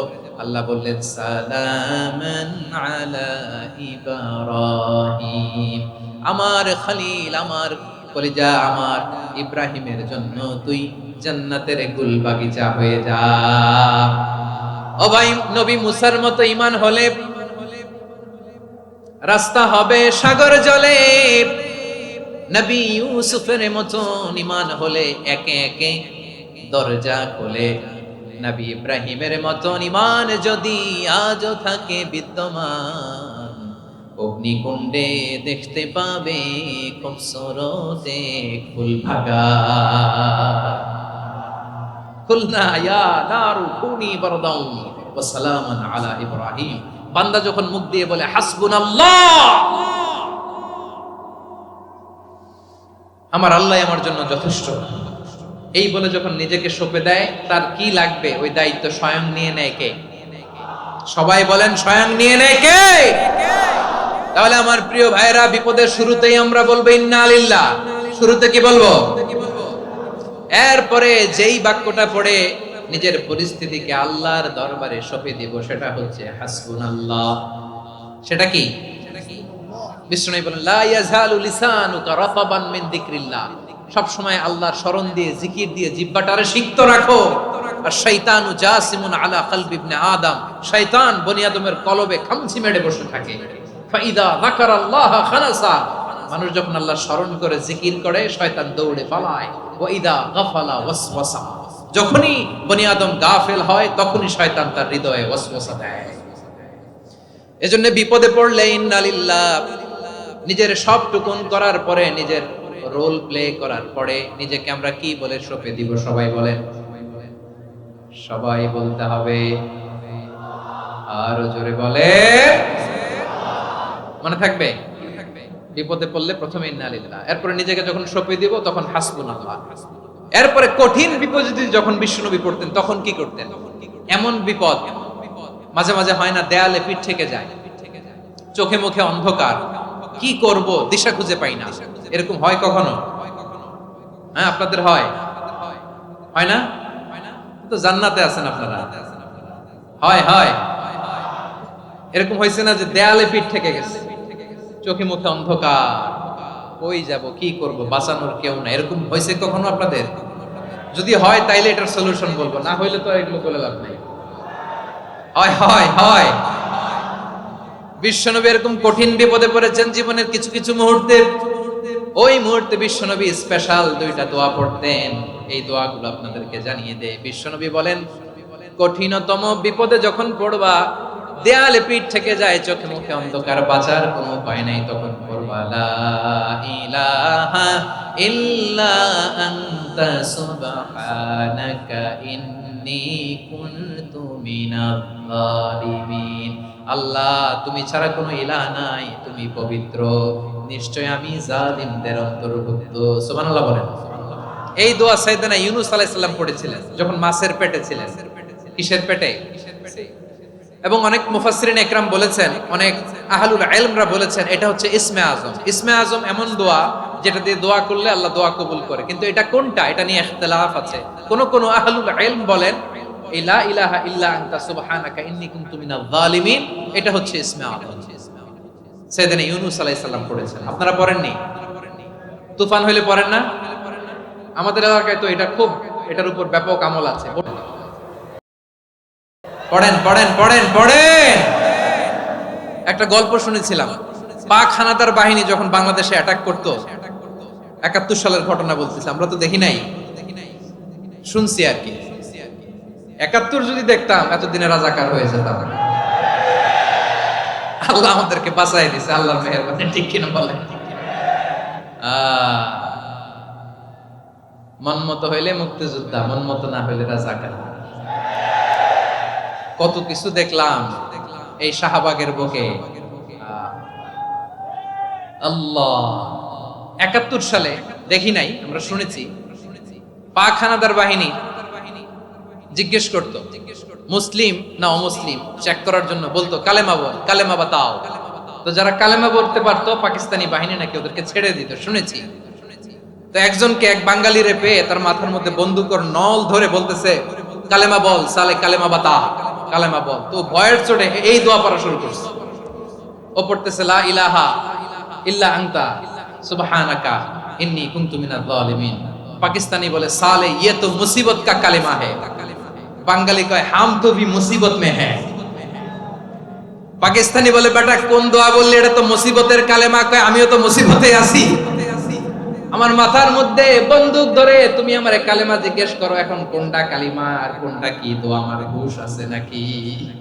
প্রিয় ভাইরা, আসলে এটা দুআউল মুসিবা, বিপদে পড়লে এই দোয়া পড়তে হয়। লা ইলাহা ইল্লা আনতা সুবহানাকা ইন্নী কুনতু মিনাজ জালিমিন। এটা পড়বেন আপনারা। এই দোয়া পড়ে সাইয়েদনা ইউনূস আলাইহিস সালাম মাছের পেট থেকে রক্ষা পেয়েছিলেন। রক্ষা করেছিল কে? তুমি ইউনূস নবী রে যখন খাইলো মাছেতে গিলিয়া, ফেরেশতা পাঠাইয়া দিলে ইসমে আজম দিয়া। প্রাণে ছিল যাহার ভয় সেথা পাইল আশ্রয়, প্রাণে ছিল যাহার ভয় সেথা পাইল আশ্রয়। মাছের পেট হতে সে যে পেল পরিত্রাণ। আল্লাহু আল্লাহু তুমি জাল্লে জালালুহু, শেষ করা তো যায় না গে তোমার গুণগান। আল্লাহু আল্লাহু সুবহানাল্লাহ পড়ে। লা ইলাহা ইল্লা আনতা সুবহানাকা ইন্নী কুনতু মিনাজ জালিমিন। বিশ্বনবী বললেন, দেয়ালে পিঠ থেকে গেলে, চোখে মুখে অন্ধকার, বাঁচার কোনো উপায় নাই, তখন এই দোয়াটা পড়তে হবে। এই দোয়া পড়ে আল্লাহর কাছে ফরিয়াদ করলে বিপদ মুক্ত করবেন কে? কেন এই দোয়াটা আল্লাহর কাছে বড্ড প্রিয় জানেন আমার ভাইয়েরা? কারণ এই দোয়ার মধ্যে তিনটা জিনিস আছে। আমি যেরকম আঙ্গুল উঁচু করেছি এরকম করেন তো। তিনটা। কয়টা? তিনটা। এক নম্বরে হচ্ছে তাওহীদ, দুই নম্বরে তাসবিহ, তিন নম্বরে তাকরীর। আই রিপিট, আবারও বলছি, এক নম্বরে তাওহীদ, দুই নম্বরে তাসবিহ, তিন নম্বরে তাকরীর। এই দোয়াটা আল্লাহর কাছে এত পছন্দনীয় কারণ এই দোয়ার প্রথম অংশে আছে তাওহীদ, আল্লাহর একত্ববাদের ঘোষণা। লা ইলাহা ইল্লা আনতা, ও আল্লাহ আপনি ছাড়া কোনো ইলাহ নাই, উপাস্য নাই। এই কথা বললে আর আল্লাহ বড় খুশি হয়ে যায়। সুবহানাল্লাহ পড়েন। এই দোয়ার দ্বিতীয় অংশে আছে তাসবিহ, মানে আল্লাহর প্রশংসা, প্রশংসা সূচক বাণী। সুবহানাক সুবহানাক সুবহানাক, ও আল্লাহ আমি আপনার পবিত্রতা ঘোষণা করছি। সুবহানাক, এই কথা শুনলেও আল্লাহ খুশি হয়ে যায়। সুবহানাল্লাহ পড়েন। এই দোয়ার তৃতীয় অংশে আছে তাকরীর, তাকরীর মানে পাপের স্বীকৃতি। তাকরীর মানে কি? তাকরীর মানে পাপের স্বীকৃতি। এই দোয়ার তৃতীয় অংশে আছে ইন্নী কুনতু মিনাল জালিমিন, ও আল্লাহ আমি জালিমদের অন্তর্ভুক্ত। আল্লাহ আল্লাহ আমি জালেম, আল্লাহ আমি ভুল করেছি, অন্যায় করেছি, আল্লাহ আমি জালেমদের অন্তর্ভুক্ত। এই পাপের স্বীকৃতি, অ্যাকনলেজমেন্ট আল্লাহ বড় পছন্দ করেন। যখন আল্লাহর কাছে আপনি ছোট হবেন, ছোট হতে হতে যত ছোট হবেন, ওই দৃশ্যটা দেখতে আল্লাহ বড় পছন্দ করে। সুবহানাল্লাহ বলে। তিন নম্বর অংশ ইন্নী কুনতু মিনাজ জালিমিন, আল্লাহ আমি জালেমদের অন্তর্ভুক্ত।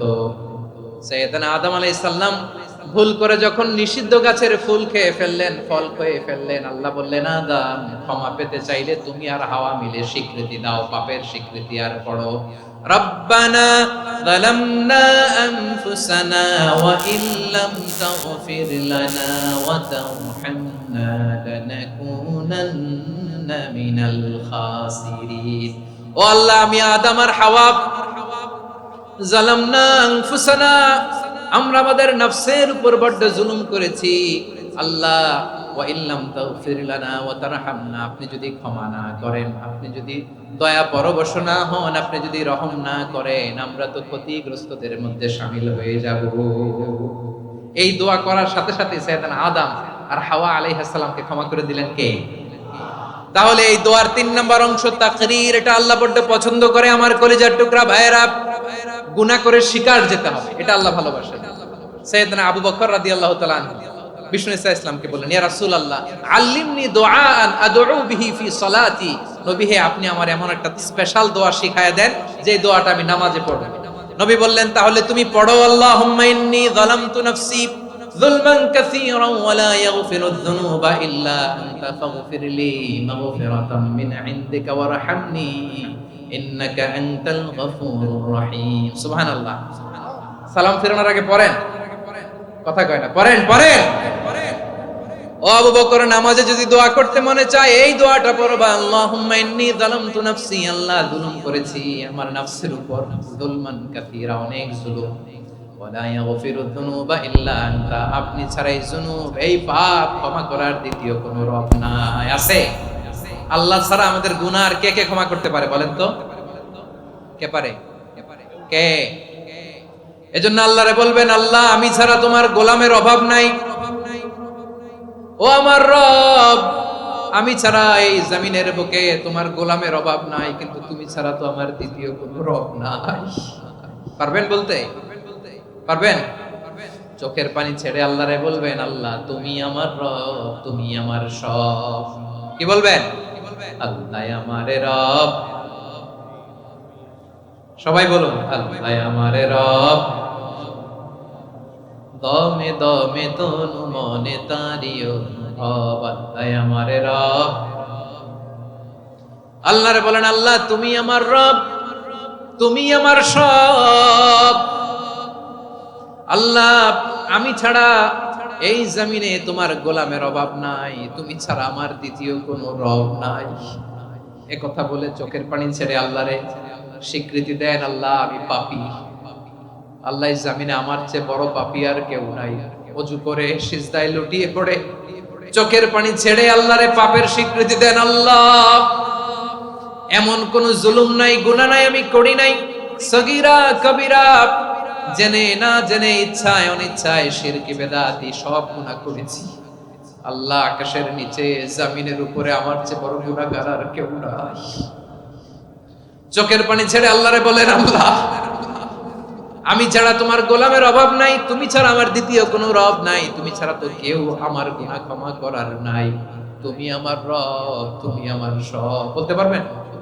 এই তাকরীর আমার পটুয়াখালীর ভাই, এই স্বীকৃতিটা দেখতে আল্লাহ বড় ভালোবাসেন, কারণ আমরা সবাই গুনাহগার। আমরা সবাই কি? বিশ্বনবী বলেন, কুল্লুকুম খাত্তাউন, আ বনি আদম তোমরা সবাই পাপী। সবাই কি? সবাই পাপী। আমরা সবাই পাপী, আপন পাপের বাটখারা দিয়ে অন্যের পাপ মাপি। আমরা যে পাপী এটা ভাবতে মনে চায় না কারণ, খালি অন্যের পাপ দেখি আমরা, এটা ভুল। ওর এই পাপ, ও পাপী, ও জালেম, ও জাহান্নামী, এরকম একটা টেন্ডেন্সি। আমার যে কি হালাত এটার খেয়াল নাই। খেয়াল করতে হবে যে আমি সবচেয়ে বড় পাপী, ঠিক কিনা বলেন? পাপ করি নাই এমন কেউ আছি? হ্যাঁ আছি, আছি। কেউ না জানলেও জানে কে আমার পাপের ঘটনা? পৃথিবী না জানুক আমি তো জানি, আমি কি পাপ করেছি। হায় ও আমার কলিজার টুকরা ভাইরা, মাথাটাকে নিচু করে জীবনের সব গুনার ফিরিস্তিগুলো একটা একটা করে স্বীকার করে আল্লাহরে বলেন, আল্লাহ আমি পাপী, আল্লাহ আমার চেয়ে বড় পাপী এই দুনিয়াতে কেউ নাই, আকাশের নিচে জমিনের উপরে আমার চেয়ে বড় পাপী কেউ নাই। একটা একটা করে আল্লাহ স্বীকার করি আমি পাপী, সব পাপের স্বীকৃতি দিলাম। পৃথিবী না জানুক আমি তো জানি, আমি কি পাপ করেছি। হায় আমার পাপের করলে বিচার, বাঁচার আমার নাই উপায়। দয়াময় তুমি মাফ করো আমায়, মাফ করো আমায়। আল্লাহ তাআলা যদি দয়া করে আমাদেরকে মাফ না করে, আমাদের বাঁচার কোনো উপায় নাই। আপনি কি ভেবেছেন আপনার নামাজ দিয়ে আপনি জান্নাতে যাবেন? আপনি তাহাজ্জুদ গুজার, সেজদা দিতে দিতে কপালে দাগ ফেলেছেন, এটা আপনারা জান্নাতে নেবে না। আপনি এলাকার সবচেয়ে বড় হাতেম তাই দানশীল, এই দানের ভরসায় বসে আছেন, কশিন কালো ওঠা। আমাদের নামাজ, আমাদের রোজা, আমাদের ইবাদত, এগুলোকে মিজানের পাল্লায় উঠালে কোনো ওজনই হবে না। তবে আমাদের একটা কৌশল জানা আছে, আমরা আল্লাহর রহমতের ভিখারি। আমরা সেদিন আগেই গুনার স্বীকৃতি দিয়ে দেব। আমরা বলবো, আল্লাহ তুমি প্রশ্ন করার আগে তোমার একটা কথা বলি, আমারে কিছু জিজ্ঞেস করো না, আমি সব করেছি। এমন কোন পাপ নাই যে পাপ আমারে দিয়ে হয় নাই। তোমার রহমত দিয়ে তুমি জান্নাতে পাঠাবা, তোমার দয়ায় জান্নাতে যেতে চাই, আমল দিয়ে না। পারবেন বলতে? কিয়ামতের দিন আমরা বলবো, আল্লাহ আমার আমল দিয়ে জান্নাত চাই না, আমি তোমার দয়া দিয়ে জান্নাত চাই। তোমার দয়া ছাড়া আমার কোনো উপায় নাই। কারণ আল্লাহ যদি বিচার করে বাঁচার কারো উপায় নাই। আল্লাহ যদি বলে ফেলেন তুই এটা করলি কেন, ওখানে গেলি কেন, কোরআনে 1000 বার নিষেধ করলাম তারপরেও এই পাপে জড়ালি কেন, এরকম প্রশ্ন ছুড়ে দিলে আমার উত্তর আছে? বাঁচার কোনো উপায় আছে? রোজ হাসরে হে আল্লাহ আমার করোনা বিচার, আল্লাহ করোনা বিচার, বিচার চাহি না তব দয়া চাই, এ গুনাহগার করোনা বিচার। আপনার আমল দিয়ে জান্নাতে যাবেন? কি দিয়ে যাবেন? আল্লাহর দয়া দিয়ে। আল্লাহর রহম আর দয়া ছাড়া কেউ জান্নাতের চেহারাও দেখতে পাবে না। আমার প্রিয় ভাইয়েরা, এই দোয়া আল্লাহর কাছে পছন্দনীয় হওয়ার কারণ তিনটা। দোয়ার প্রথম অংশে আছে তাওহীদ, আল্লাহর একত্ববাদের ঘোষণা। এই দোয়ার দ্বিতীয় অংশ আছে তাসবিহ, আল্লাহর প্রশংসা সূচক বাণী। এই দোয়ার 3 নাম্বার অংশ পাপের স্বীকৃতি। তাহলে আমরা সবাই গুনাহগার, আমরা আল্লাহর কাছে পাপের স্বীকৃতি দিয়ে বলবো, ও আল্লাহ ইন্নী কুনতু মিনাজ জালিমিন, আমরা জুলুম করেছি, পাপ করেছি, অন্যায় করেছি, আল্লাহ বুঝতে পারি নাই, শয়তানের ওয়াসওয়াসায় পড়ে, বন্ধুর পাল্লায় পড়ে, নফসের খায়েশ মিটাতে যে আল্লাহ করে ফেলেছি। তুমি গুনাহ না মাফ না করলে আমাদের গুনাহ মাফ করার দ্বিতীয় কেউ নাই। ঠিক কিনা বলেন? এভাবে অনুতপ্ত হয়ে যদি আল্লাহর কাছে দোয়া করেন, দেয়ালে পিঠ থেকে গেছে, কোনো রাস্তা নাই বের হওয়ার, ওই মুহূর্তেও আপনাকে বিপদ থেকে উদ্ধার করবে কে? বিশ্বনবী চরম বিপদে পড়লে দুটা দোয়া পড়তেন। প্রথম হলো এটা, লা ইলাহা ইল্লা আনতা সুবহানাকা ইন্নী কুনতু মিনাল জালিমিন। এই দোয়াটা আমরা বেশি বেশি পড়ব প্রিয় ভাই। রাজি আছেন? সবাই আওয়াজ করে পড়ুন ইনশাআল্লাহ। আমার প্রিয় ভাইয়েরা, বিপদে পড়লে বিশ্বনবী আরো একটা দোয়া পড়তেন, লা ইলাহা ইল্লাল্লাহুল আযীমুল হালিম, লা ইলাহা ইল্লাল্লাহু রাব্বুল আরশিল আযীম, লা ইলাহা ইল্লাল্লাহু রাব্বুস সামাওয়াতি ওয়াল আরদি ওয়া রাব্বুল আরশিল কারীম। এই যে বললাম, রেকর্ড হয়ে গেছে। এখন তো আর ইনস্ট্যান্ট মুখস্থ না হলো, পরে মুখস্থ করে নেবেন। আল্লাহ ছাড়া কোনো উপাস্য নাই, তিনি সুমহান, মহা সহিষ্ণু। আল্লাহ ছাড়া কোনো উপাস্য নাই, তিনি সুমহান, আরশের অধিপতি। আল্লাহ ছাড়া কোনো উপাস্য নাই, তিনি আকাশের মালিক, জমিনের মালিক, তিনি সুবিশাল আরশের অধিপতি। সুবহানাল্লাহ পড়েন। এই দোয়াটা কেউ যদি পড়ে যদি এর ওসিলা করে দোয়া করে, তাকে বিপদ থেকে মুক্তি দেয় কে? মনে থাকবে আপনাদের? তাহলে বিপদের প্রথম ধাক্কায় কি যেন পড়তে হয়? ইন্না লিল্লাহ। তারপরে কি বলে আল্লাহর কাছে নিজেকে সঁপে দিতে হয়? দেয়ালে পিঠ থেকে গেলে লা ইলাহা ইল্লা আনতা সুবহানাকা ইন্নী কুনতু মিনাজ জালিমিন। 2 নাম্বার হচ্ছে লা ইলাহা ইল্লাল্লাহুল আযীমুল হালিম, লা ইলাহা ইল্লাল্লাহু রাব্বুল আরশিল আযীম, লা ইলাহা ইল্লাল্লাহু রাব্বুস সামাওয়াতি ওয়াল আরদি ওয়া রাব্বুল আরশিল কারীম। মনে থাকবে? ইনশাআল্লাহ বলেন সবাই, আওয়াজ করে সবাই ইনশাআল্লাহ।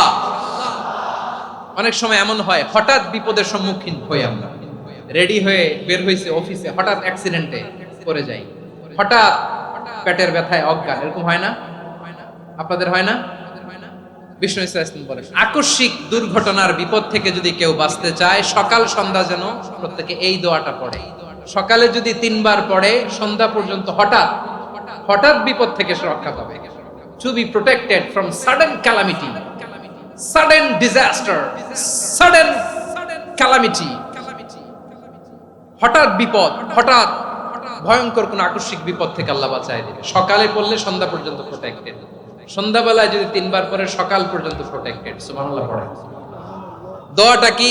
দোয়াটা হচ্ছে বিসমিল্লাহিল্লাযী লা ইয়াদুররু মা ইসমিহি শাইউন ফিল আরদি ওয়ালা ফিস সামাই ওয়া হুয়াস সামিউল আলিম। ছোট না? অনেক ছোট, মুখস্থ করবেন।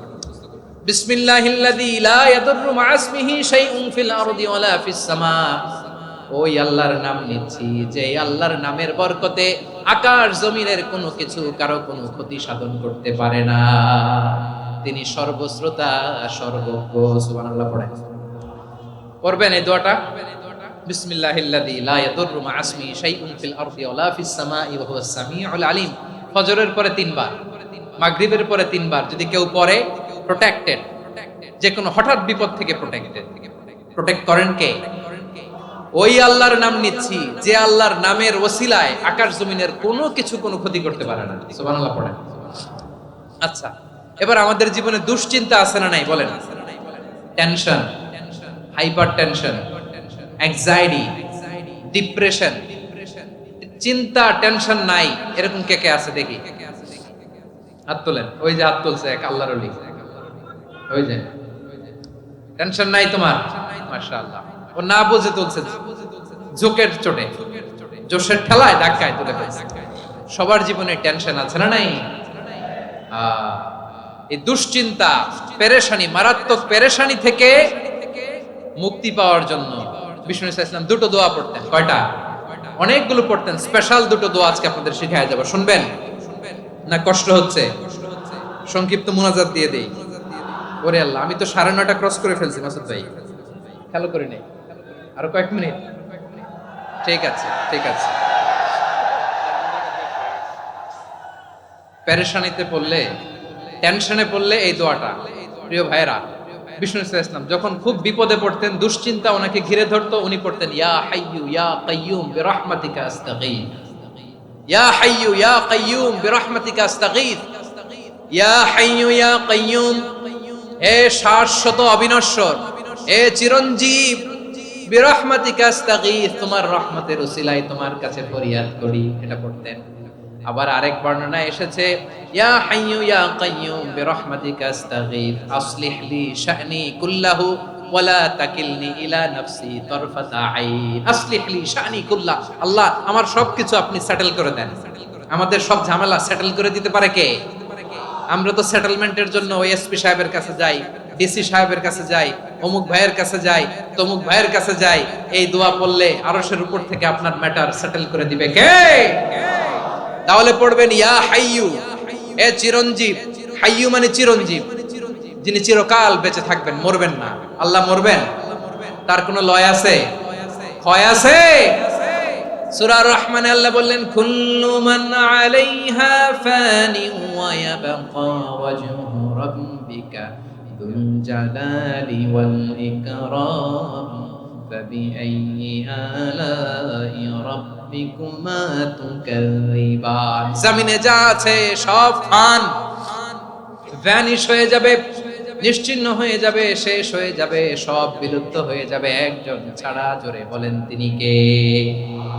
ইয়া হাইয়ু। আমার সাথে আওয়াজ করে পড়েন ইয়া হাইয়ু ইয়া কাইয়ুম ইয়া হাইয়ু ইয়া কাইয়ুম বিরহমাতিকা আস্তাগীথ আসলিহ লি শা'নি কুল্লা ওয়ালা তাকিলনি ইলা নাফসি তারফাতা আইন।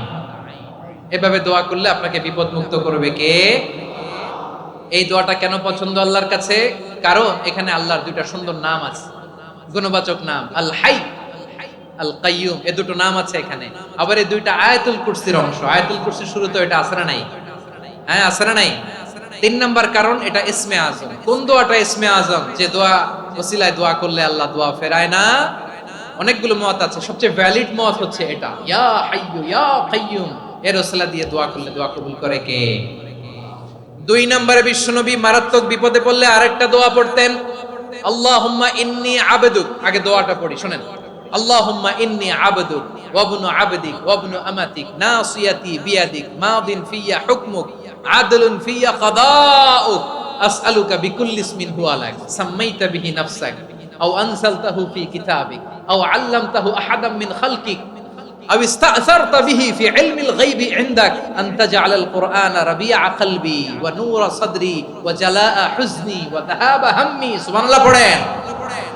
বিষ্ণুই বলতেন আল্লাহুম্মা ইন্নী আবদুক, ও আল্লাহ আমি আপনার গোলাম, ওয়াবনু আবেদিক, গোলামের ঘরের গোলাম, ওয়াবনু আমাতিক, বাদির ঘরের গোলাম। মানে আল্লাহ আমি আপনার গোলাম, আমার বাবা আব্দুল্লাহ ছিল আপনার গোলাম, আমার মা আমিনা ছিল আপনার বাদী। মানে আমরা গোলাম বংশের সব গোলাম। নিজেরে এর চেয়ে আর ছোট করে আল্লাহর কাছে উপস্থাপন করা যায় আমার ভাইরা? কথা কি বুঝতেছেন? নিজেকে এর চাইতে ছোট, নগণ্য আর তুচ্ছ করে আল্লাহর সাথে প্রেজেন্ট করা যায়? বিশ্বনবী বললেন, ও আল্লাহ আমি আপনার গোলাম, গোলামের ঘরের গোলাম, দাসীর ঘরের গোলাম। নাসিয়াতি বিয়াদিক, আমার মাথার চুলের ছুটি আপনার হাতের মুঠোয়। আপনি ডানে টান দিলে আমি ডানে যেতে বাধ্য, আপনি বাঁয়ে টান দিলে বাঁয়ে যেতে বাধ্য। সুবহানাল্লাহ বলেন। পিছনে দু একজন ভাই দাঁড়ালেন কেন? হ্যাঁ, বসুন। জায়গা চেঞ্জ করতেছে, সেই দুপুর থেকে বসে আছে আমি জানি জানি। মাশাআল্লাহ, কেউ দু একজন বেরিয়েছে, গ্যাপ পূরণ করতেছে। মাশাআল্লাহ, পড়েন সুবহানাল্লাহ, আলহামদুলিল্লাহ, লা ইলাহা ইল্লাল্লাহ, মুহাম্মাদুর রাসূলুল্লাহ সাল্লাল্লাহু আলাইহি ওয়াসাল্লাম। বিশ্বনবী বললেন, আল্লাহ আমার মাথার চুলের ঝুঁটি আপনার হাতের মুঠোয়। আচ্ছা, এইভাবে কাকে ধরা হয়? যে খুব ছোট, ঠিক কি না? নিজেকে কত ছোট করলেন বিশ্বনবী। ও আল্লাহ আমার মাথার চুলের ঝুঁটি আপনার হাতের মুঠোয়, আপনি ডানে টানলে আমি ডানে যাব, বাঁয়ে টানলে বাঁয়ে যাব। আল্লাহ আসআলুকা বিকুল্লি ইসমিন হুয়া লাক, নাসিয়াতি বিয়াদিক, মাদিন ফিয়া হুকমুক। আপনার নির্দেশ আমার উপর কার্যকর হবেই হবে। আদলুন ফিয়া কাদাউক, আপনার ফয়সালা, যেই ফয়সালাই আপনি আমার জন্য করেন এটাই ইনসাফ। সুবহানাল্লাহ বলেন। আমরা আল্লাহর ফয়সালায় সন্তুষ্ট হতে চাই না। কত কমপ্লেইন, আল্লাহ তুমি এটা দিলা না, ওইটা পাইলাম না, ওইটা হইল না রে, এরকম অভিযোগ, কমপ্লেইন আমাদের আছে না নাই? আর বিশ্বনবী বলতেন আদলুন ফিয়া কাদাউক, আল্লাহ আমার জন্য তোমার যেটা ফয়সালা এটাই সবচেয়ে শ্রেষ্ঠ ইনসাফ, এর চেয়ে ইনসাফ আর হতে পারে? এভাবে কায় মনোবাক্যে আল্লাহর কাছে বিশ্বনবী দোয়া করতেন। এরপরে বিশ্বনবী বললেন, আল্লাহ তোমার যত নাম আছে সব নামের ওসিলায় দোয়া করি, যে নাম তুমি আমাদেরকে জানিয়েছো, যে নাম তুমি আমাদেরকে জানাও নাই, যে নাম তুমি কোরআনে নাজিল করেছো, যে নাম নাজিল করো নাই, যে নাম শুধু নবীদেরকে জানিয়েছো। আর আল্লাহর এমন কিছু চমৎকার চমৎকার সুন্দর সুন্দর নাম আছে, এই নামগুলো রব্বুল আলামিন কাউকে জানাবে না। সুবহানাল্লাহ বলেন। আমরা তো 99 নাম জানি, 100 নাম জানি আল্লাহ, কিন্তু আল্লাহর এমনও কিছু নাম আছে যেগুলো আল্লাহ বিশ্বনবীরও জানায় নাই। এগুলো আল্লাহ ইলমুল গায়বে রেখে দিয়েছেন। দোয়ার সময় বলবেন, আল্লাহ তোমার যেই নামগুলো জানি, যেগুলো জানি না, যেগুলো কোরআনে আছে, যেগুলো নাই, যেগুলো নবীরে খাস ভাবে জানাইছো ওগুলোর উসিলায়, যেগুলো কোনোদিন জানাবাও না তোমার ওই নামের উসিলাও তোমার কাছে চাও। আল্লাহ কোরআনকে আমার হৃদয়ের বসন্ত বানাও, আমার বক্ষের জ্যোতি বানাও, আমার চিন্তা দুশ্চিন্তা তুমি দূর করে দাও। বিশ্বনবী বললেন, এই কালিমাগুলো, এই বাক্যগুলো পড়ে যদি কেউ আল্লাহর কাছে ফরিয়াদ করে, তার হৃদয় থেকে দুশ্চিন্তা কাটিয়ে দিবে কে? পড়বেন, এই দোয়াগুলো পড়বেন। আচ্ছা, সব শেষে বলি, ঋণের বোঝায় যারা জর্জরিত, বিষ্ণু ইসলাম চমৎকার একটা দোয়া শিখিয়েছেন। আমাদের অনেকে ঋণের বোঝায় জর্জরিত, আছে না নাই? এদিকে কেউ আছেন? থাকলে হাত তোলার দরকার নেই, থাকলে এই দোয়াটা পড়বেন। এক সাহাবীর নাম আবু উমামা, নামাজের ওয়াক্ত ছাড়া উনি মসজিদে যেয়ে বসে আছে। বিশ্বনবী বললেন, কি রে আবু উমামা, নামাজের তো ওয়াক্ত হয় নাই, মসজিদে কি? সাহাবী বলে, হুমুমুন লাজিমাতনি ওয়া দুয়ুন, নবী গো ঋণের বোঝায় এমন টেনশনে আছি, ঘরে থাকতে পারলাম না, মসজিদে চলে আসছে। বিশ্বনবী বলেন, আমি কি তোমার এমন একটা দোয়া শিখাবো যেটা বললে আল্লাহ তাআলা তোমার ঋণের বোঝা হালকা করে দিবেন? আবু উমামা বললেন, ইয়া রাসূলুল্লাহ অবশ্যই শিখাবেন। বিশ্বনবী বললেন, তাহলে তুমি পড়বা, আল্লাহুম্মা ইন্নী আউযু বিকা মিনাল হাম্মি ওয়াল হাযান ওয়া আউযু বিকা মিনাল জুবনি ওয়াল বুখল ওয়া আউযু বিকা মিন গালাবাতিদ দাইনি ওয়া কাহরির রিজাল। ও আল্লাহ, তোমার কাছ থেকে দুশ্চিন্তা থেকে পানাহ চাই, কৃপণতা, ভীরুতা, অলসতা, কার্পণ্যতা, এই সব কিছু থেকে, মানুষের কঠোরতা, আমার উপর মানুষের আধিপত্য এবং ঋণের বোঝা থেকে পানাহ চাই। এই দোয়াটা যখন বিশ্বনবী শিখাই দিলেন, আবু উমামা বারবার এই দোয়া পড়েন, আল্লাহুম্মা ইন্নী আউযু বিকা মিনাল হাম্মি ওয়াল হাযান ওয়া আউযু বিকা মিনাল আজজি ওয়াল কাসাল ওয়া আউযু বিকা মিনাল জুবনি ওয়াল বুখল ওয়া আউযু বিকা মিন গালাবাতিদ দাইনি ওয়া কাহরির রিজাল। আবু উমামা বলে, এই দোয়া আমি পড়তে লাগলাম আর পড়তে লাগলাম, কিছুদিন পরে দেখা গেল বিশ্বনবীর শেখানো এই দোয়ার বদৌলতে আল্লাহ তাআলা আমার সব ঋণ পরিশোধের ব্যবস্থা করে দিয়েছেন। পড়বেন পড়বেন। আমার প্রিয় পটুয়াখালীর ভাইয়েরা, বিশ্বনবীর জামাতা সাইয়্যিদিনা আলী রাদিয়াল্লাহু তাআলা আনহুর কাছে এক লোক এসে বলে, হে আলী, ঋণের বোঝায় আমি জর্জরিত, আমার কিছু অর্থ দিয়ে সাহায্য করো। সাইয়্যিদিনা আলী রাদিয়াল্লাহু তাআলা আনহু বললেন, আমি কি তোমারে এমন একটা দোয়া শিখাবো যেটা বিশ্বনবী আমাদের শিখিয়েছেন? এই দোয়া যদি তুমি পড়ো, লাউ কানা আলাইকা মিসলু জাবালিন কাবীরিন দাইনান আদাল্লাহু আনকা, পাহাড় পরিমাণে যদি ঋণের বোঝা হয়, আল্লাহ এটা পরিশোধের ব্যবস্থা করে দিবেন। ছোট্ট একটা দোয়া বিশ্বনবী শিখালেন, বললেন তুমি পড়বা, আল্লাহুম্মা কফিনি বিহালালিকা আন হারামিকা ওয়া আগনিনি বিফাদলিকা আম্মান সিওয়াক। মুখস্থ আছে? হ্যাঁ আছে। আল্লাহুম্মা কফিনি বিহালালিকা আন হারামিক, আল্লাহ তোমার হালাল দিয়ে আমাকে পরিতুষ্ট করো, হারাম থেকে বাঁচিয়ে রাখো, আর তোমার অনুগ্রহে মানুষের মুখাপেক্ষী যেন আমি না হই, আমি যেন সবসময় তোমার মুখাপেক্ষী হই, ওই তৌফিক দিও। সুবহানাল্লাহ পড়েন। এই দোয়া বেশি বেশি পড়লে ঋণের বোঝা হালকা করে দিবে কে? তাহলে প্রিয় ভাইয়েরা, বিপদে পড়লেই প্রথমে কি পড়বেন? পটুয়াখালী ভুইলা গেছে। বিপদে পড়লেই প্রথমে ইন্না লিল্লাহ কি বলে নিজেকে আল্লাহর কাছে সঁপে দিতে হয়? হাসবুনাল্লাহ। চরম বিপদে দেয়ালে পিঠ থেকে গেছে, তখন লা ইলাহা ইল্লা আনতা সুবহানাকা ইন্নী কুনতু মিনাজ জালিমিন। এরপরে লা ইলাহা ইল্লাল্লাহুল আযীমুল হালিম, এই দোয়া। আকস্মিক বিপদ, হঠাৎ যেন কোনো বিপদ আমাকে পেয়ে না বসে, এটার জন্য বিসমিল্লাহিল্লাযী লা ইয়াদুররু মা ইসমিহি শাইউন ফিল আরদি ওয়ালা ফিস সামাই ওয়া হুয়াস সামিউল আলিম। সকালে 3 বার, রাতে 3 বার। আর মারাত্মক tension, hyper tension, anxiety, depression থেকে বাঁচার জন্য 2 দোয়া, ইয়া হাইয়্যু ইয়া কাইয়্যুম, ইয়া হাইয়্যু ইয়া কাইয়্যুম, মনে থাকবে? আর আল্লাহুম্মা ইন্নী আবদুক, এই দোয়া। ঋণ থেকে বাঁচার জন্য 2 দোয়া, আল্লাহুম্মা ইন্নী আউযু বিকা মিনাল হাম্মি ওয়াল হাযান, এটা। আর আল্লাহুম্মা কফিনি বিহালালিকা আন হারামিকা ওয়া আগনিনি বিফাদলিকা আম্মান সিওয়াক। আর সব সময় পড়ার জন্য একটা আমল দিয়ে যাই, উঠতে বসতে, অফিসে যাচ্ছেন, অফিস থেকে ফিরতেছেন, বসে আছেন, শুয়ে আছেন, ছোট্ট এক শব্দে আমরা যেন বেশি বেশি পড়ি আস্তাগফিরুল্লাহ। আওয়াজ করে আমার সাথে পড়ুন আস্তাগফিরুল্লাহ। আবার পড়ুন আস্তাগফিরুল্লাহ। আল্লাহ রাসূল সাল্লাল্লাহু আলাইহি ওয়াসাল্লাম বলেন, মান লাজিমাল ইস্তিগফার, যে সব সময় এরকম ইস্তিগফারের সাথে লেগে থাকে, জাআলাল্লাহু লাহু মিন কুল্লি যিকিন মাখরাজা, আল্লাহ তাআলা তাকে কোনো বিপদে আটকান না, সে জীবনে আটকাবে না, যে কোনো বিপদে আল্লাহ তার রাস্তা বের করে দিবেন। Way out, you will get a way out, a solution. সুবহানাল্লাহ। ওয়া মিন কুল্লি হাম্মিন ফারাজা, দুশ্চিন্তা মুক্ত হবে। ওয়ারযুকহু মিন হাইসু লা ইয়াহতাসিব, এমন জায়গা থেকে আল্লাহ রিজিকের বন্দোবস্ত করবে যেটা সে কল্পনাও করে নাই। আওয়াজ করে পড়েন সুবহানাল্লাহ। তাহলে মনে থাকবে আস্তাগফিরুল্লাহর কথা। সব শেষ কথা বলবো, সব শেষ আমার প্রিয় ভাইয়েরা। এটা গেল নিজের বিপদ। কিসের বিপদ? নিজে যদি বিপদে পড়েন। অন্যের বিপদ যদি দেখেন, এটার জন্য একটা দোয়া আছে। অনেক সময় আমরা দেখি হাসপাতালে ক্যান্সারের 3rd স্টেজে চলে গেছে, লোকটা হ্যাংলা হয়ে, চিকন হয়ে, হায়রে কি কষ্ট পায়, দেখি না? বিষ্ণুই বলে, একটা দোয়া যদি কেউ অন্যের কোনো বিপদ দেখে পড়ে, ওই বিপদ তার জীবনে কখনো আসবে না। শুনবেন? শোনার আগ্রহ আছে? অনেক সময় হয় যে আমরা মহাসড়ক দিয়ে যখন চড়ি, দুর্ঘটনায়, আইরে আল্লাহ, দুর্ঘটনায় মানুষের মাথা একদিকে, দেহ আরেকদিকে, ব্লিডিং, এরকম হয় না? আল্লাহ তুমি হেফাজত করো।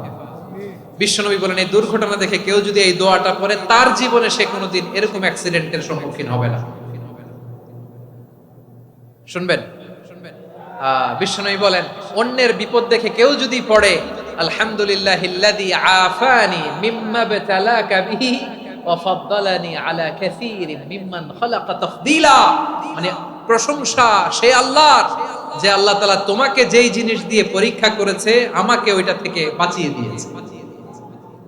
তোমাকে আল্লাহ যেই বিপদে ফেলেছে, আমাকে ওই বিপদ থেকে তিনি মুক্ত রেখেছে, আর তার অনেক সৃষ্টির উপর আমাকে তিনি প্রাধান্য দিয়েছে। সুবহানাল্লাহ পড়েন।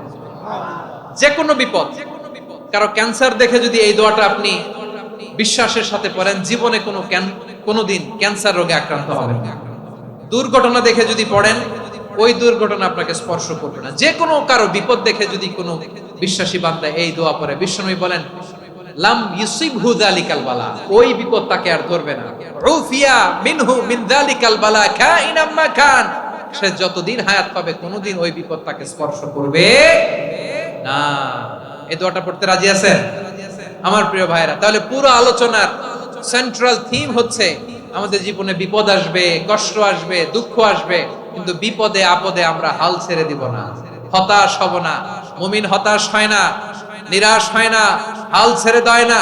মুমিন ভরসা রাখে একজনের উপর। আওয়াজ করে বলুন, যিনি কে? বিপদে পড়লে আমাদেরকে উদ্ধার করে কে? আবার আমাদেরকে যদি কোনো নেয়ামত আল্লাহ দিতে চান, ওইটা কেড়ে নেওয়ার ক্ষমতা কারো আছে? তাহলে আমরা কানেক্টিভিটি বাড়াবো কার সাথে? আমাদের প্রার্থনার ফরিয়াদের হাত তুলবো কার কাছে? রাজি আছেন পটুয়াখালীর ভাইয়েরা? মনে থাকবে কথাগুলো?